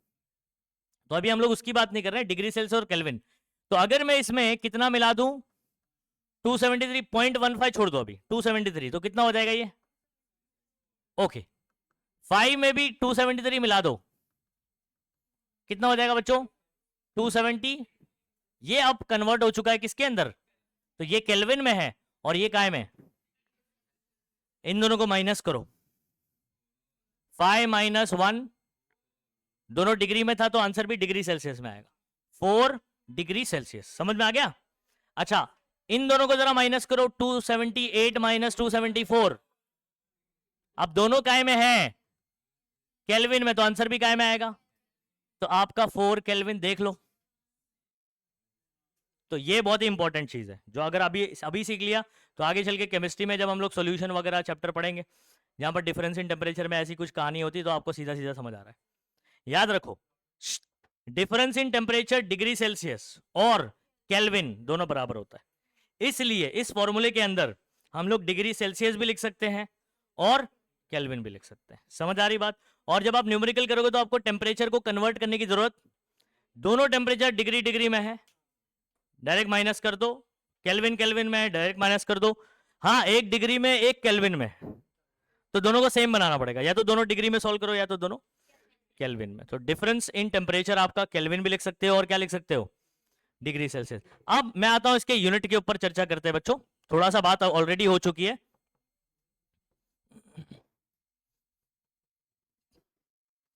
इसका यूनिट क्या होगा? डिफरेंस करेंगे तो रेजिस्टेंस माइनस रेजिस्टेंस, रेजिस्टेंस होगा, उसका यूनिट होगा ओम। हाँ, ऐसा मत करना इसका बोले ओम माइनस ओम 0, ऐसा नहीं होता है। रेजिस्टेंस में से रेजिस्टेंस माइनस करूंगा तो रेजिस्टेंस आएगा, उसका यूनिट क्या होगा? ओम। नीचे भी रेजिस्टेंस है, इसका यूनिट। अच्छा, ये डिग्री सेल्सियस भी लिख सकते हो, केल्विन भी। तो फिलहाल तो ये कैंसिल हुआ, डिग्री सेल्सियस ऊपर गया तो इनवर्स डिग्री सेल्सियस।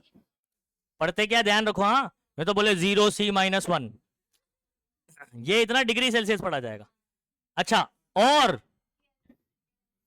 उधर पे एक मिस्टेक किया, डिग्री केल्विन नहीं होता है, डिग्री फ़ारेनहाइट होता है, डिग्री सेल्सियस होता है, और ये मार्कर गिर जाता है, और केल्विन होता है। हाँ, डिग्री केल्विन नहीं होता। तो यूनिट भी समझ में आ गया आप सभी बच्चों को, ठीक है।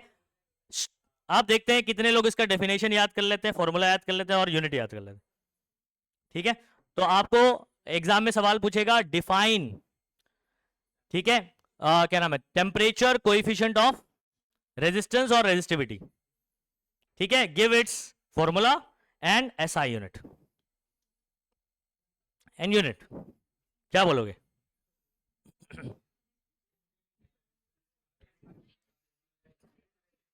It is defined as increase in resistance per unit original resistance chosen at reference temperature per degree rise in temperature। खत्म। कौन बोलना चाहेगा डेफिनेशन, कौन बोलना चाहेगा?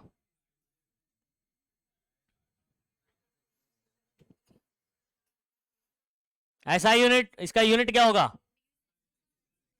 ठीक है, डिग्री सेल्सियस इनवर्स और केल्विन इनवर्स। अच्छा, एक और तरीका लिखा जाता है इसका, हाँ, पर डिग्री सेल्सियस भी बोलते हैं। क्या बोलते हैं?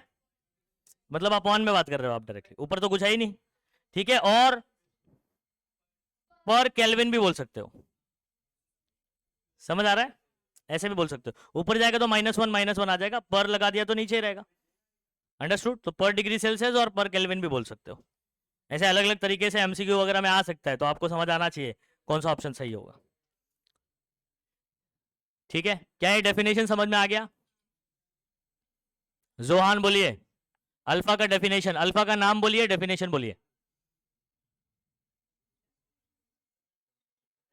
अल्फा किसका सिंबल है? टेम्परेचर कोएफिशिएंट ऑफ रेजिस्टेंस और ये रेजिस्टिविटी। क्या है अल्फा? बोल। टेम्परेचर कोएफिशिएंट ऑफ रेजिस्टेंस या रेजिस्टिविटी। पीछे अनस, अल्फा क्या है? अल्फा का क्या नाम है? किसका?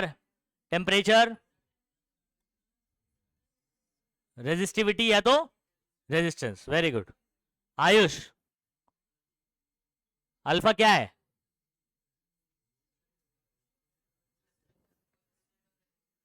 रेजिस्टिविटी और रेजिस्टेंस। अल्फा क्या है? और अब इसका डिफाइन बोलो।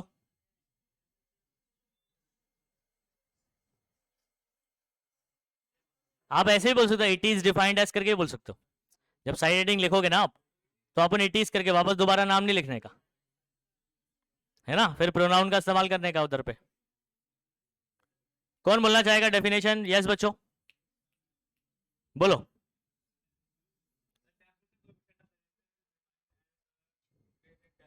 हाँ, original resistance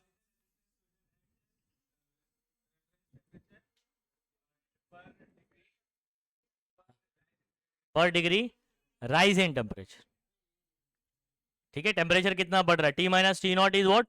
rise in temperature. बोलेंगे? बोलो। It is defined as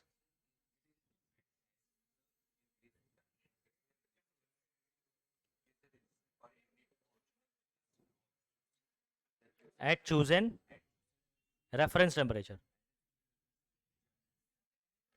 per degree rise in temperature। Yes, Kulsum बोलो, बोलोगे?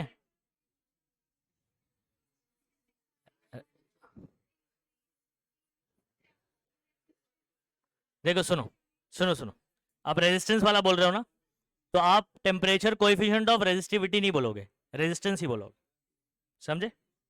ध्यान रखो, आगे बोलो।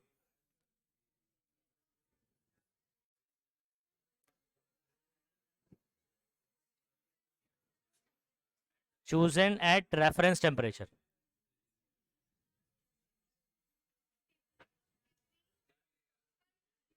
per degree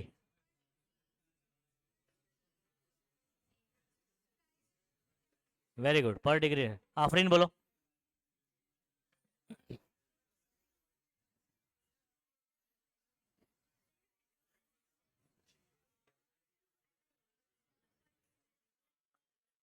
पर unit original resistance.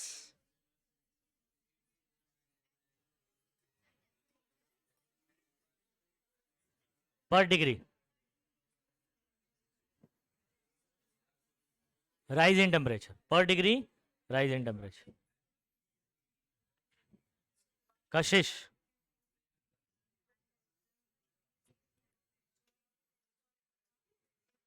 Increase in resistance. Per unit resistance chosen at particular reference, chosen at reference temperature per degree rise in temperature. Very good. सब मैं ही बोल दिया। आरती बोलो।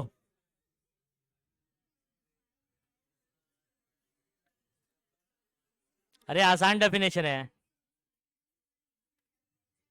इट इज डिफाइंड एज, पहले per unit term, it is defined as increase in resistance, increase in resistance per unit original resistance chosen at reference temperature per degree rise in temperature. Anushree.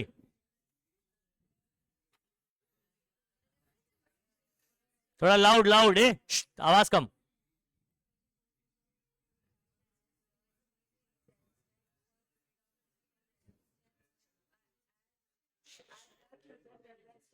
हाँ ठीक है। पर डिग्री राइज इन टेम्परेचर। ठीक है मोहम्मद। बाकी लोग आवाज जोर से नहीं पढ़ेंगे।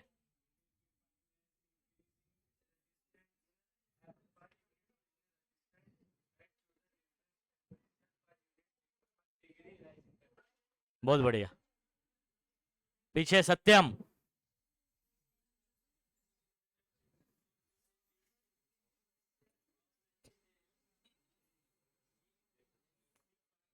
is defined as,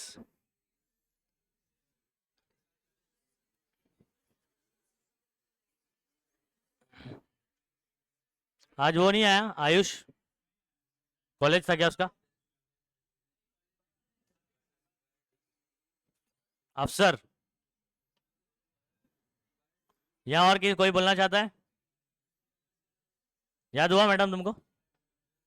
कोशिश करो।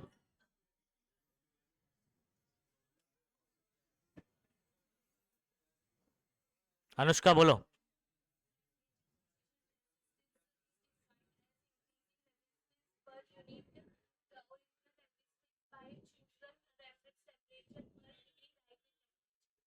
ठीक है very good.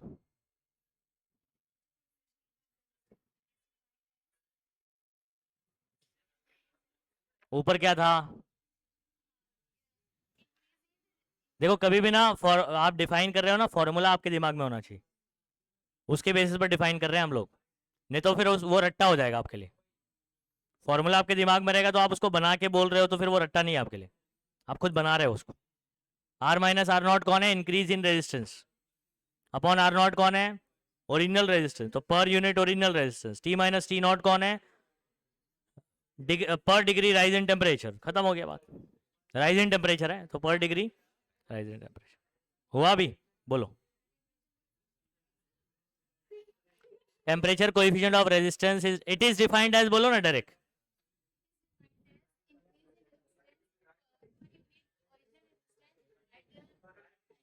Eight chosen reference temperature.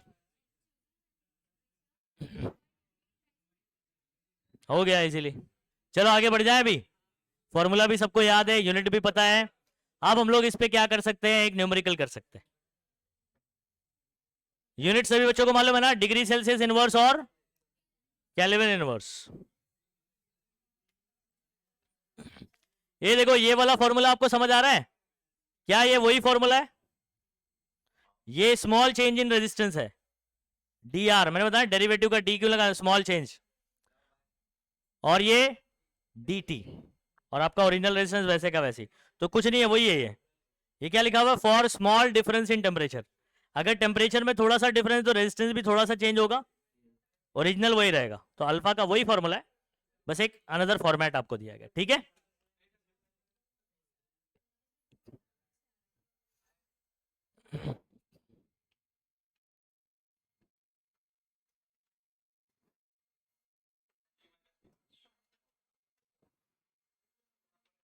समझ आ रहा है? वही है, और आर नॉट अपनी जगह पर। तो स्मॉल चेंज को dt बोला जाएगा। तो स्मॉल चेंज इन टेम्परेचर है तो रेजिस्टेंस भी स्मॉल चेंज होगा, तो उसको dr बोलेंगे। समझ गए? डेरिवेटिव का d मैंने बताया, d क्यों लगाते हैं हम लोग फिजिक्स में किसी के साथ? स्मॉल बताने के लिए। क्या बताने के लिए? स्मॉल बताने के लिए। आपको याद है क्या नाम है, हम लोग ने di/dt ऐसा फॉर्मूला किया हुआ है। मैंने बोला t, ये dt मतलब क्या हो गया? Small time interval. तो ये d हम लोग क्यों लगाते हैं? स्मॉल बताने के लिए। याद रखिएगा, फिजिक्स में आगे भी बहुत डेरिवेशन में आएगा। कांस्टेंट का है, किधर कांस्टेंट वैल्यू आएगी? नहीं, r is a function of t। Temperature के साथ ये r चेंज हो रहा है। समझ आ रहा है? जो रेजिस्टेंस है ना वो r t का फंक्शन है टेम्परेचर का। टेम्परेचर बढ़ेगा तो रेजिस्टेंस भी क्या होते जा रहा है? कांस्टेंट थोड़ी है। समझ आ रहा है? तो r is variable, this is variable, temperature dependent है। क्या ये? तो इसलिए इसका डेरिवेटिव विद रिस्पेक्ट टू क्या कर रहे हैं? t। नहीं समझे बात को? अरे r और t में क्या रिलेशन है? तो r is a function of t ना। तो r का जब इक्वेशन बनेगा तो t के फॉर्म में होगा, उसका डेरिवेटिव लेंगे तो आपको r पता चलेगा। r की डायरेक्ट वैल्यू नहीं रहेगी, वो t के फंक्शन होता है। खैर अभी थोड़ा सा धीमे धीमे समझ आएंगी चीजें, आसान नहीं। फिलहाल सिर्फ मैंने फॉर्मेट बता दिया आपको। आ जाओ,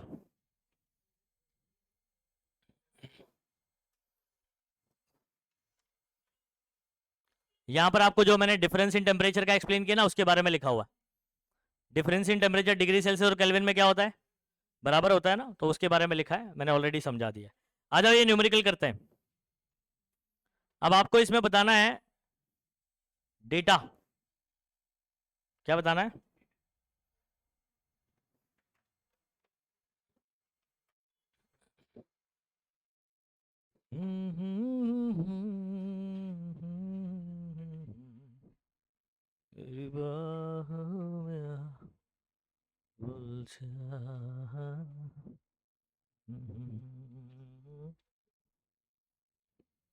okay, a piece of platinum wire as resistance of this, बता सकते हो 0 डिग्री सेल्सियस आपका टी नॉट हो गया। क्या हो गया ये?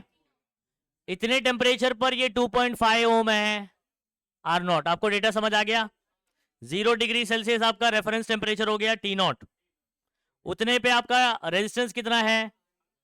2.5 ओम दिया, वो आर नॉट हो जाएगा। इतनी बात समझ आ गई? 0 डिग्री पर 0 डिग्री पर टी नॉट हो गया, उस पर जो रेजिस्टेंस होगा वो आर नॉट हो जाएगा। अच्छा, फिर आपने क्या किया? उसको हीट किया। If its temperature coefficient of resistance is, ये बता सकते हो कौन है? अल्फा है। कैसे पता चला आपको? बोला है वर्ड्स में, टेम्परेचर कोएफिशिएंट ऑफ रेजिस्टेंस। और अगर मान लो आपको नाम भूल गया, यूनिट तो याद है क्या था? डिग्री सेल्सियस इनवर्स पर डिग्री सेल्सियस, लिखा पर डिग्री सेल्सियस। नहीं आ रही बात समझ? मैंने तो वो भी यूनिट बताया आपको। तो दिस इज योर अल्फा, है ना? क्या पूछ रहा है? फाइंड रेजिस्टेंस ऑफ वायर, मतलब आपको आर पता करना है कितने टेम्परेचर पर। तो ये आपका फाइनल टेम्परेचर हो गया, टी हो गया। तो 80 डिग्री पर आपको रेजिस्टेंस निकालना है, तो टी टेम्परेचर पर आपको आर निकालना है। अब डेटा लिख देता हूं मैं। सुनिए, डेटा हमारे पास क्या क्या है शुरुआत से लिखिए। आपको आर नॉट गिवन है 2.5 ओम, सही है। और टी नॉट कितना है? 0 डिग्री सेल्सियस। अच्छा, उसके बाद अल्फा गिवन है 4 इंटू 10 का पावर -3 पर डिग्री सेल्सियस। आर आपको पूछा है ना? और क्या गिवन है? टी बोल रहा है 80 डिग्री सेल्सियस। दोनों टेम्परेचर डिग्री सेल्सियस में। क्या इसको कन्वर्ट करने की जरूरत है? मैंने बताया आपको डिफरेंस इन टेम्परेचर है ना, आपको केल्विन में कन्वर्ट करने की जरूरत नहीं है। आर निकालना है। फॉर्मूला क्या है भाई अल्फा का? R माइनस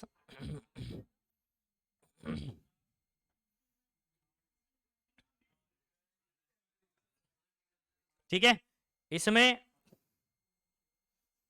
ये आपके लिए क्या है, क्वेश्चन मार्क। अच्छा, ये वाला फॉर्मूला लगाने से अच्छा एक और फॉर्मूला है मेरे पास आर का, याद है? इसको सॉल्व करके मैंने आर का फॉर्मूला, अगर आप वो वाला फॉर्मूला डायरेक्ट लगा देते हो, अगर याद है तो,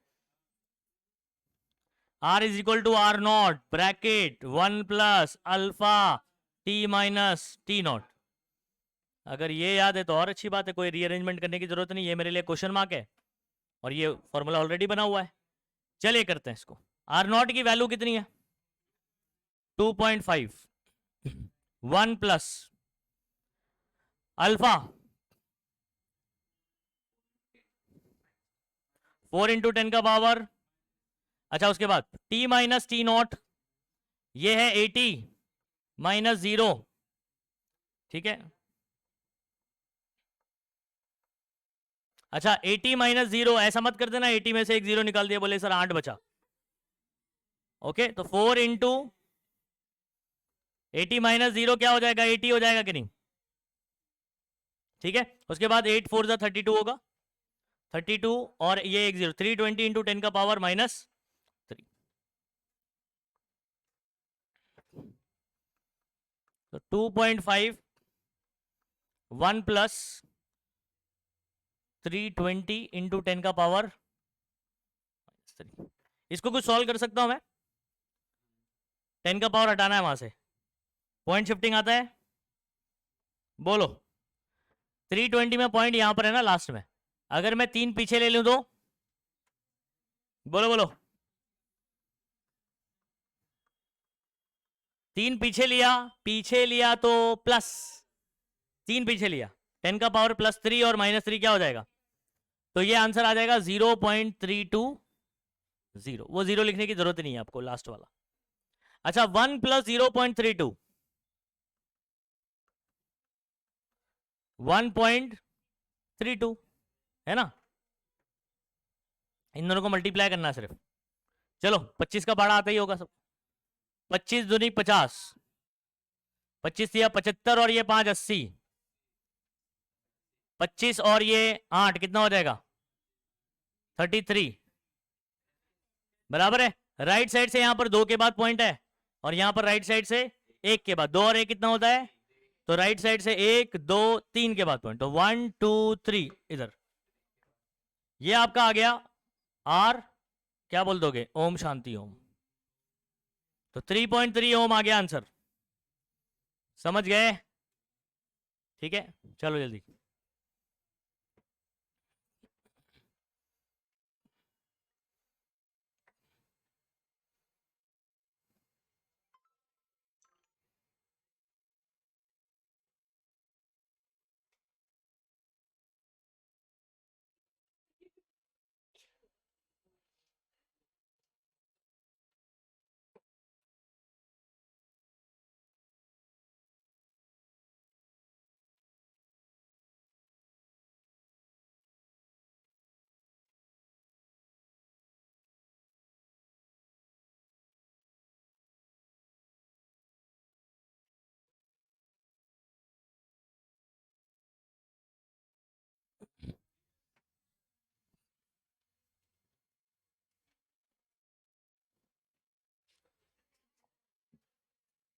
ओके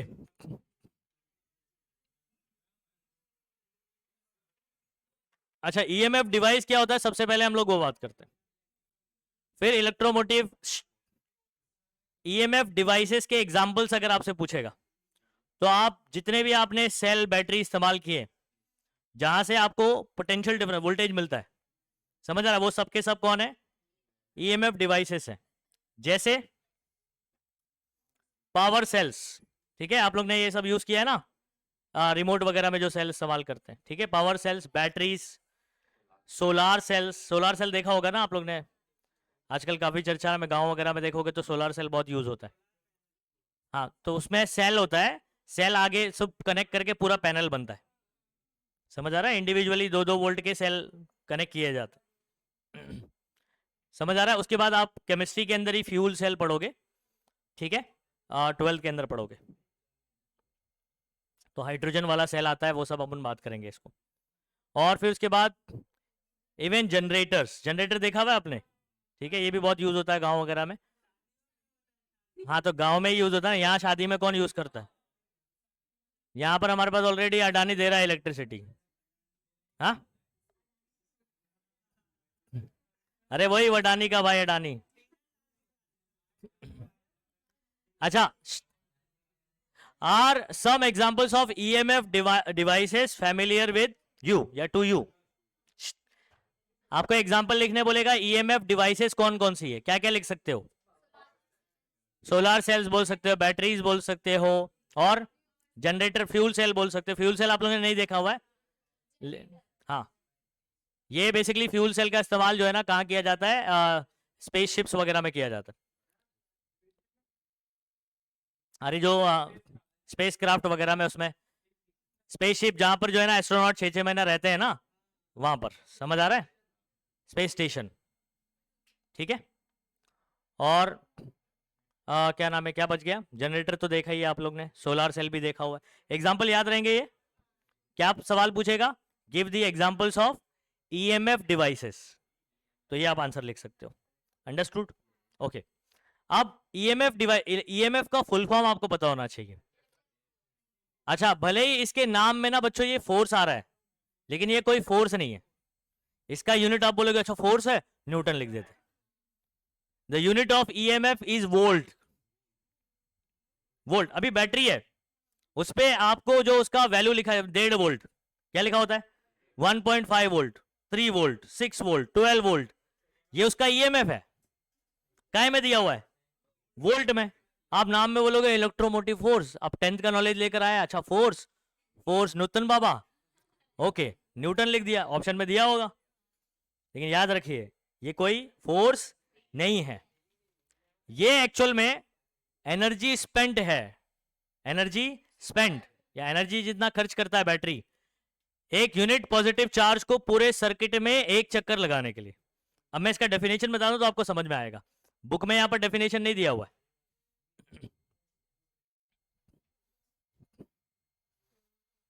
ओके, तो मैं आपके सामने एक फॉर्मूला रख रहा हूं यहां पर, और उसके अकॉर्डिंग मैं डिफाइन करूंगा उसको।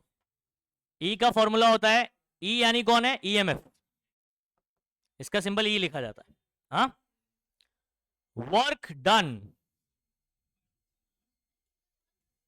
W by Q. मैंने आपको V का फॉर्मूला बता रखा है, W बाई क्यू, मैंने वहीं पर इसको ही बताया था, ठीक है। दोनों में डिफरेंस क्या है? वो दो पॉइंट के बीच में होता है V, और E क्या होता है? पूरे सर्किट के लिए होता है। तो यहां पर अपन क्या बोलेंगे, इसका डेफिनेशन देख लीजिए बच्चों।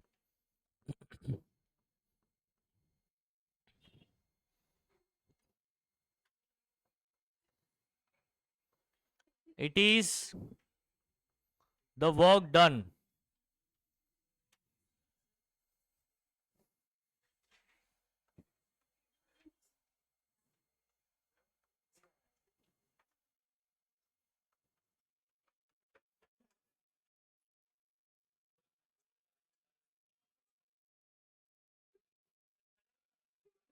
once round the complete circuit। अब आप पूछोगे सर सर्किट क्या है? वो रहा सर्किट बना हुआ है वहां पर, ठीक है। ये हमारे पास कोई रेजिस्टेंस है, फॉर एग्जांपल ये आपने बैटरी लगा दिया, सुने कैसे बच्चे? पॉजिटिव चार्ज कैसे फ्लो करता है? करंट के डायरेक्शन में। तो +1 कूलम, कितना? 1 coulomb positive charge, unit positive charge, unit बोले तो एक, यूनिट यानी क्या होता है?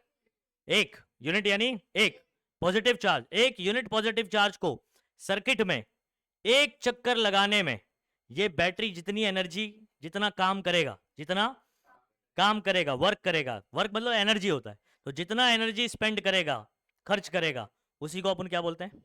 ईएमएफ बोलते हैं। तो work, it is the work done, formula ये रहा, work done to move a charge once around the complete circuit. मतलब क्या समझ में आया? पूरे सर्किट में एक चक्कर लगाने के लिए, एक यूनिट पॉजिटिव चार्ज को एक चक्कर लगाने के लिए जितना भी ये काम करेगा, that will be your EMF. याद रहेगा? तो इसका डेफिनेशन आपको याद रखना है। इसका यूनिट क्या होगा बच्चों? हाँ, तो याद रखना एसआई यूनिट, कभी गलती से भी इसका यूनिट न्यूटन मत बोलना। एसआई यूनिट इसका होगा वोल्ट। और क्या बोल सकते हैं according to the formula? Joule per coulomb भी बोल सकते हो। कौन बताएगा ऐसा क्यों? ये देखो, वर्क पर यूनिट चार्ज है ना, work is a kind of energy, energy का यूनिट होता है जूल, और चार्ज का यूनिट, तो जूल पर कूलम भी बोल सकते हो। और ये जो ईएमएफ है इसका यूनिट होता है वोल्ट, तो volt is equal two joule per coulomb. याद रखिए इस बात को।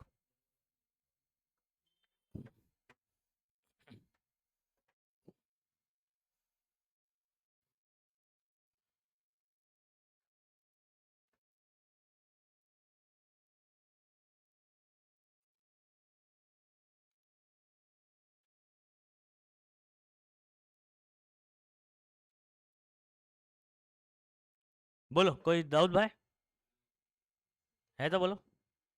ये बैटरी बोल रही हो, ऐसे कैसे बना हुआ है? हाँ, पॉजिटिव, एक्चुअल में इलेक्ट्रॉन फ्लो करता है ऐसे, तो जितना इलेक्ट्रॉन, जितना नेगेटिव चार्ज यहाँ आएगा उतना ही क्या होता है, हम लोग बोलते हैं पॉजिटिव चार्ज वहां जाएगा। तो पॉजिटिव चार्ज का डायरेक्शन किधर होता है? करंट के डायरेक्शन में। करंट कैसे फ्लो करता है बताओ? पॉजिटिव से नेगेटिव, तो पॉजिटिव चार्ज भी उसी डायरेक्शन में आएगा। आपको याद नहीं, हम लोग ने साइन कन्वेंशन में बोला था कि करंट का डायरेक्शन कौन सा लिया जाता है? जो पॉजिटिव चार्ज, नेगेटिव चार्ज कौन है? इलेक्ट्रॉन है, तो इलेक्ट्रॉन के अपोजिट होता है। ठीक है,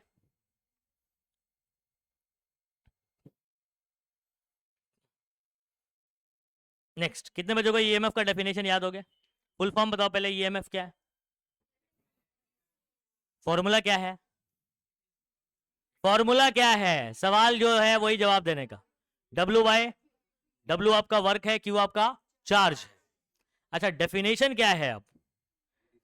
it is the work done to move a charge once round the complete circuit, once round the complete circuit, मतलब सर्किट का पूरा एक चक्कर लगाने के लिए जितना एनर्जी बैटरी लगाएगा, that work is known as EMF of the cell, EMF of the cell और ईएमएफ ऑफ द बैटरी।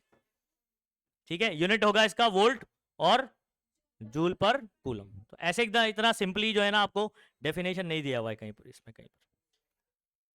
ठीक है, तो इसका डेफिनेशन नोट कर लीजिएगा।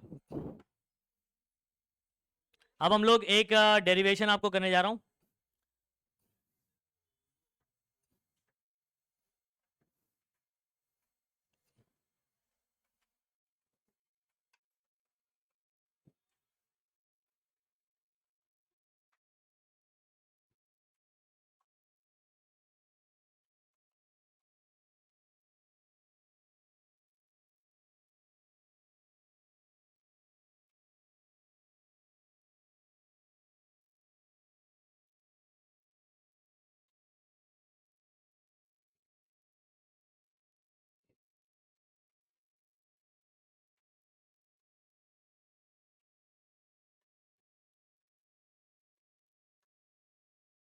ओके, तो ये एक आपको एक एक्सप्रेशन कराने जा रहा हूं।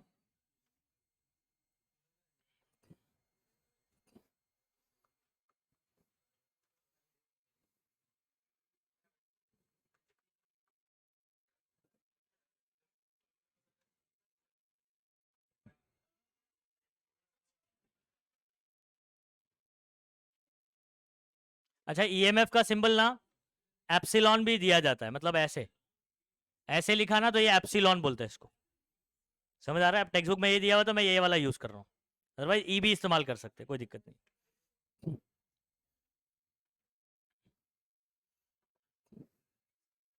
ये डायग्राम बना लेंगे। Consider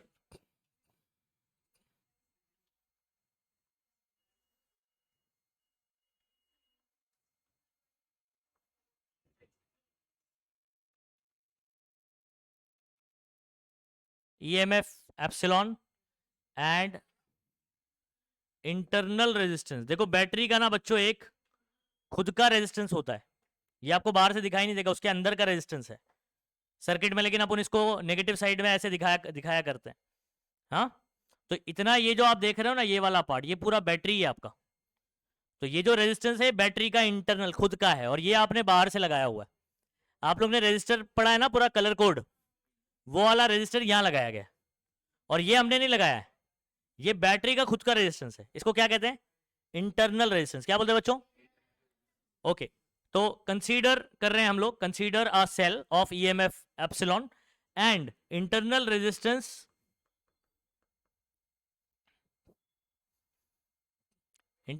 small r. ठीक है, इसको आपने किसके साथ लगाया हुआ है? एक्सटर्नल रेजिस्टेंस के साथ में लगाया हुआ है, कनेक्टेड विथ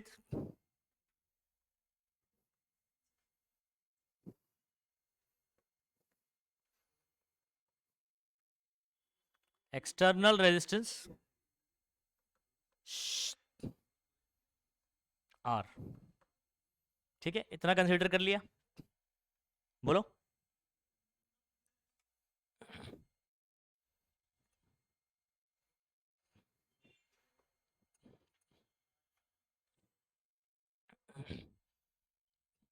चलो अभी अपन सर्किट को एनालाइज करते हैं और यहां पर इक्वेशन बनाते हैं। मुझे बताओ, जब भी करंट रेजिस्टेंस से मिलता है क्या बनाता है?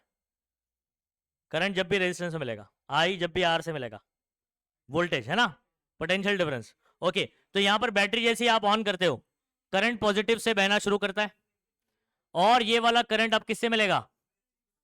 तो आई इंटू आर, यहां पर वोल्टेज बनेगा नहीं बनेगा? ओके, तो अक्रॉस दिस, ये दो टर्मिनल के बीच में आपका potential difference according to Ohm's law क्या हो जाएगा? V is equal to I R. बोलो, समझ में आ रहा है क्या ये? ठीक है, तो आई जब भी किसे मिलता है? आर से, आई इंटू आर क्या होता है? V बनाता है। तो इसके इस पॉइंट और उस पॉइंट के बीच में पोटेंशियल का डिफरेंस यानी V, वोल्टेज कितना होगा? आई आर होगा। कितना होगा? अच्छा, आपको पता है स्पीड ब्रेकर है, ठीक है, फिर बाहर कौन निकला? वापस से आई निकला, आर से मिलने के बाद नाश्ता पानी हुआ अपना, फिर बाहर। ओके, फिर यहां से आने के बाद ये आई किससे मिलेगा? स्मॉल आर से मिलेगा। सही है,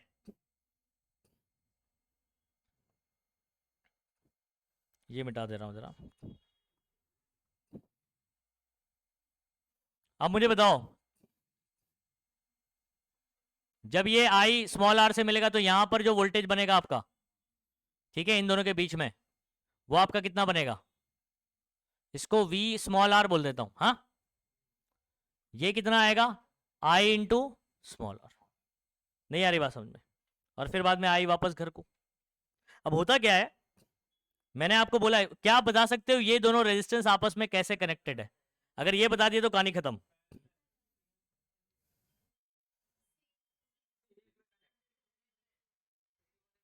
ओके,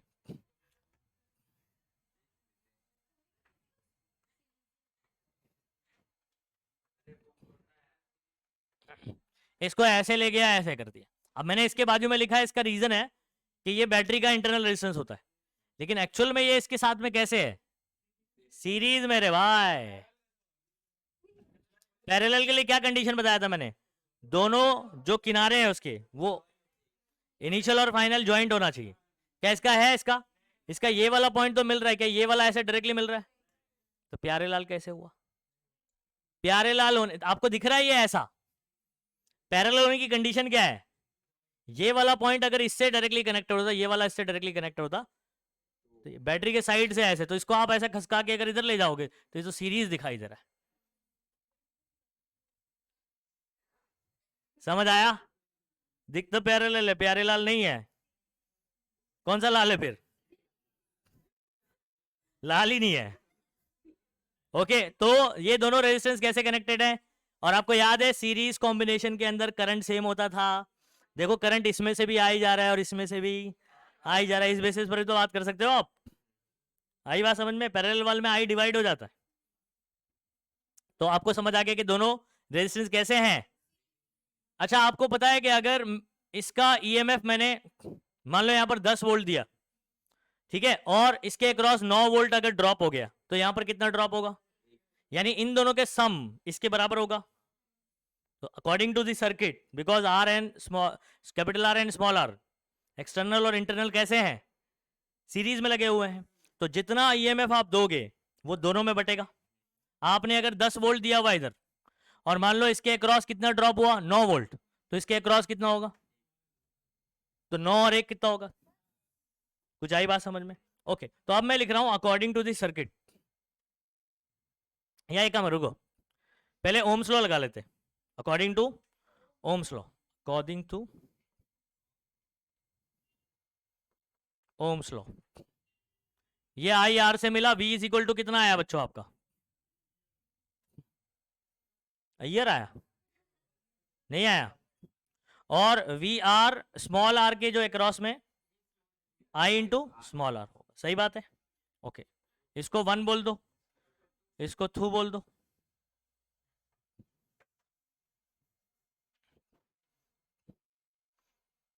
तीसरा, फ्रॉम द सर्किट, ये सर्किट में कैपिटल आर और स्मॉल आर सीरीज में, सीरीज वाली कहानी में टोटल ईएमएफ हमने दिया हुआ है ई। टोटल ईएमएफ कितना दिया है बैटरी का? ये दो लोग में बट रहा है, वी और वी आर में। तो क्या मैं बोल सकता हूं epsilon is equal to V plus, बोलो भाई, बोल सकते हैं। अच्छा आप बताओ V की जगह क्या लिख सकता हूं? VR की जगह, बहुत बढ़िया, I कॉमन, I का आ गया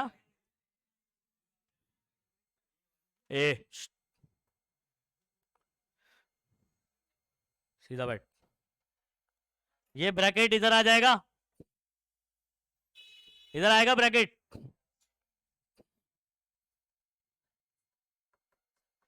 है ना? आई का फॉर्मूला मिल गया अपने को। अब ये फॉर्मूला भी आपके लिए इंपॉर्टेंट है, लेकिन ये वाला फाइनल आंसर नहीं है, मुझे मैक्सिमम करंट निकालना। ठीक है, मैक्सिमम करंट कब निकलता है? When capital R external resistance नहीं होगा, रेजिस्टेंस कम रहेगा। देखो बैटरी का रेजिस्टेंस तो रहना ही वाला है, ठीक है? तो यहां पर सुनो, ये आर आई की वैल्यू मैक्सिमम कब होगी? ये तो फिक्स है, ये तो रहेगा ही बैटरी का। ये वाला रेजिस्टेंस अगर मैं नहीं लगाऊंगा, यानी एक्सटर्नल रेजिस्टेंस क्या होगा? 0 होगा।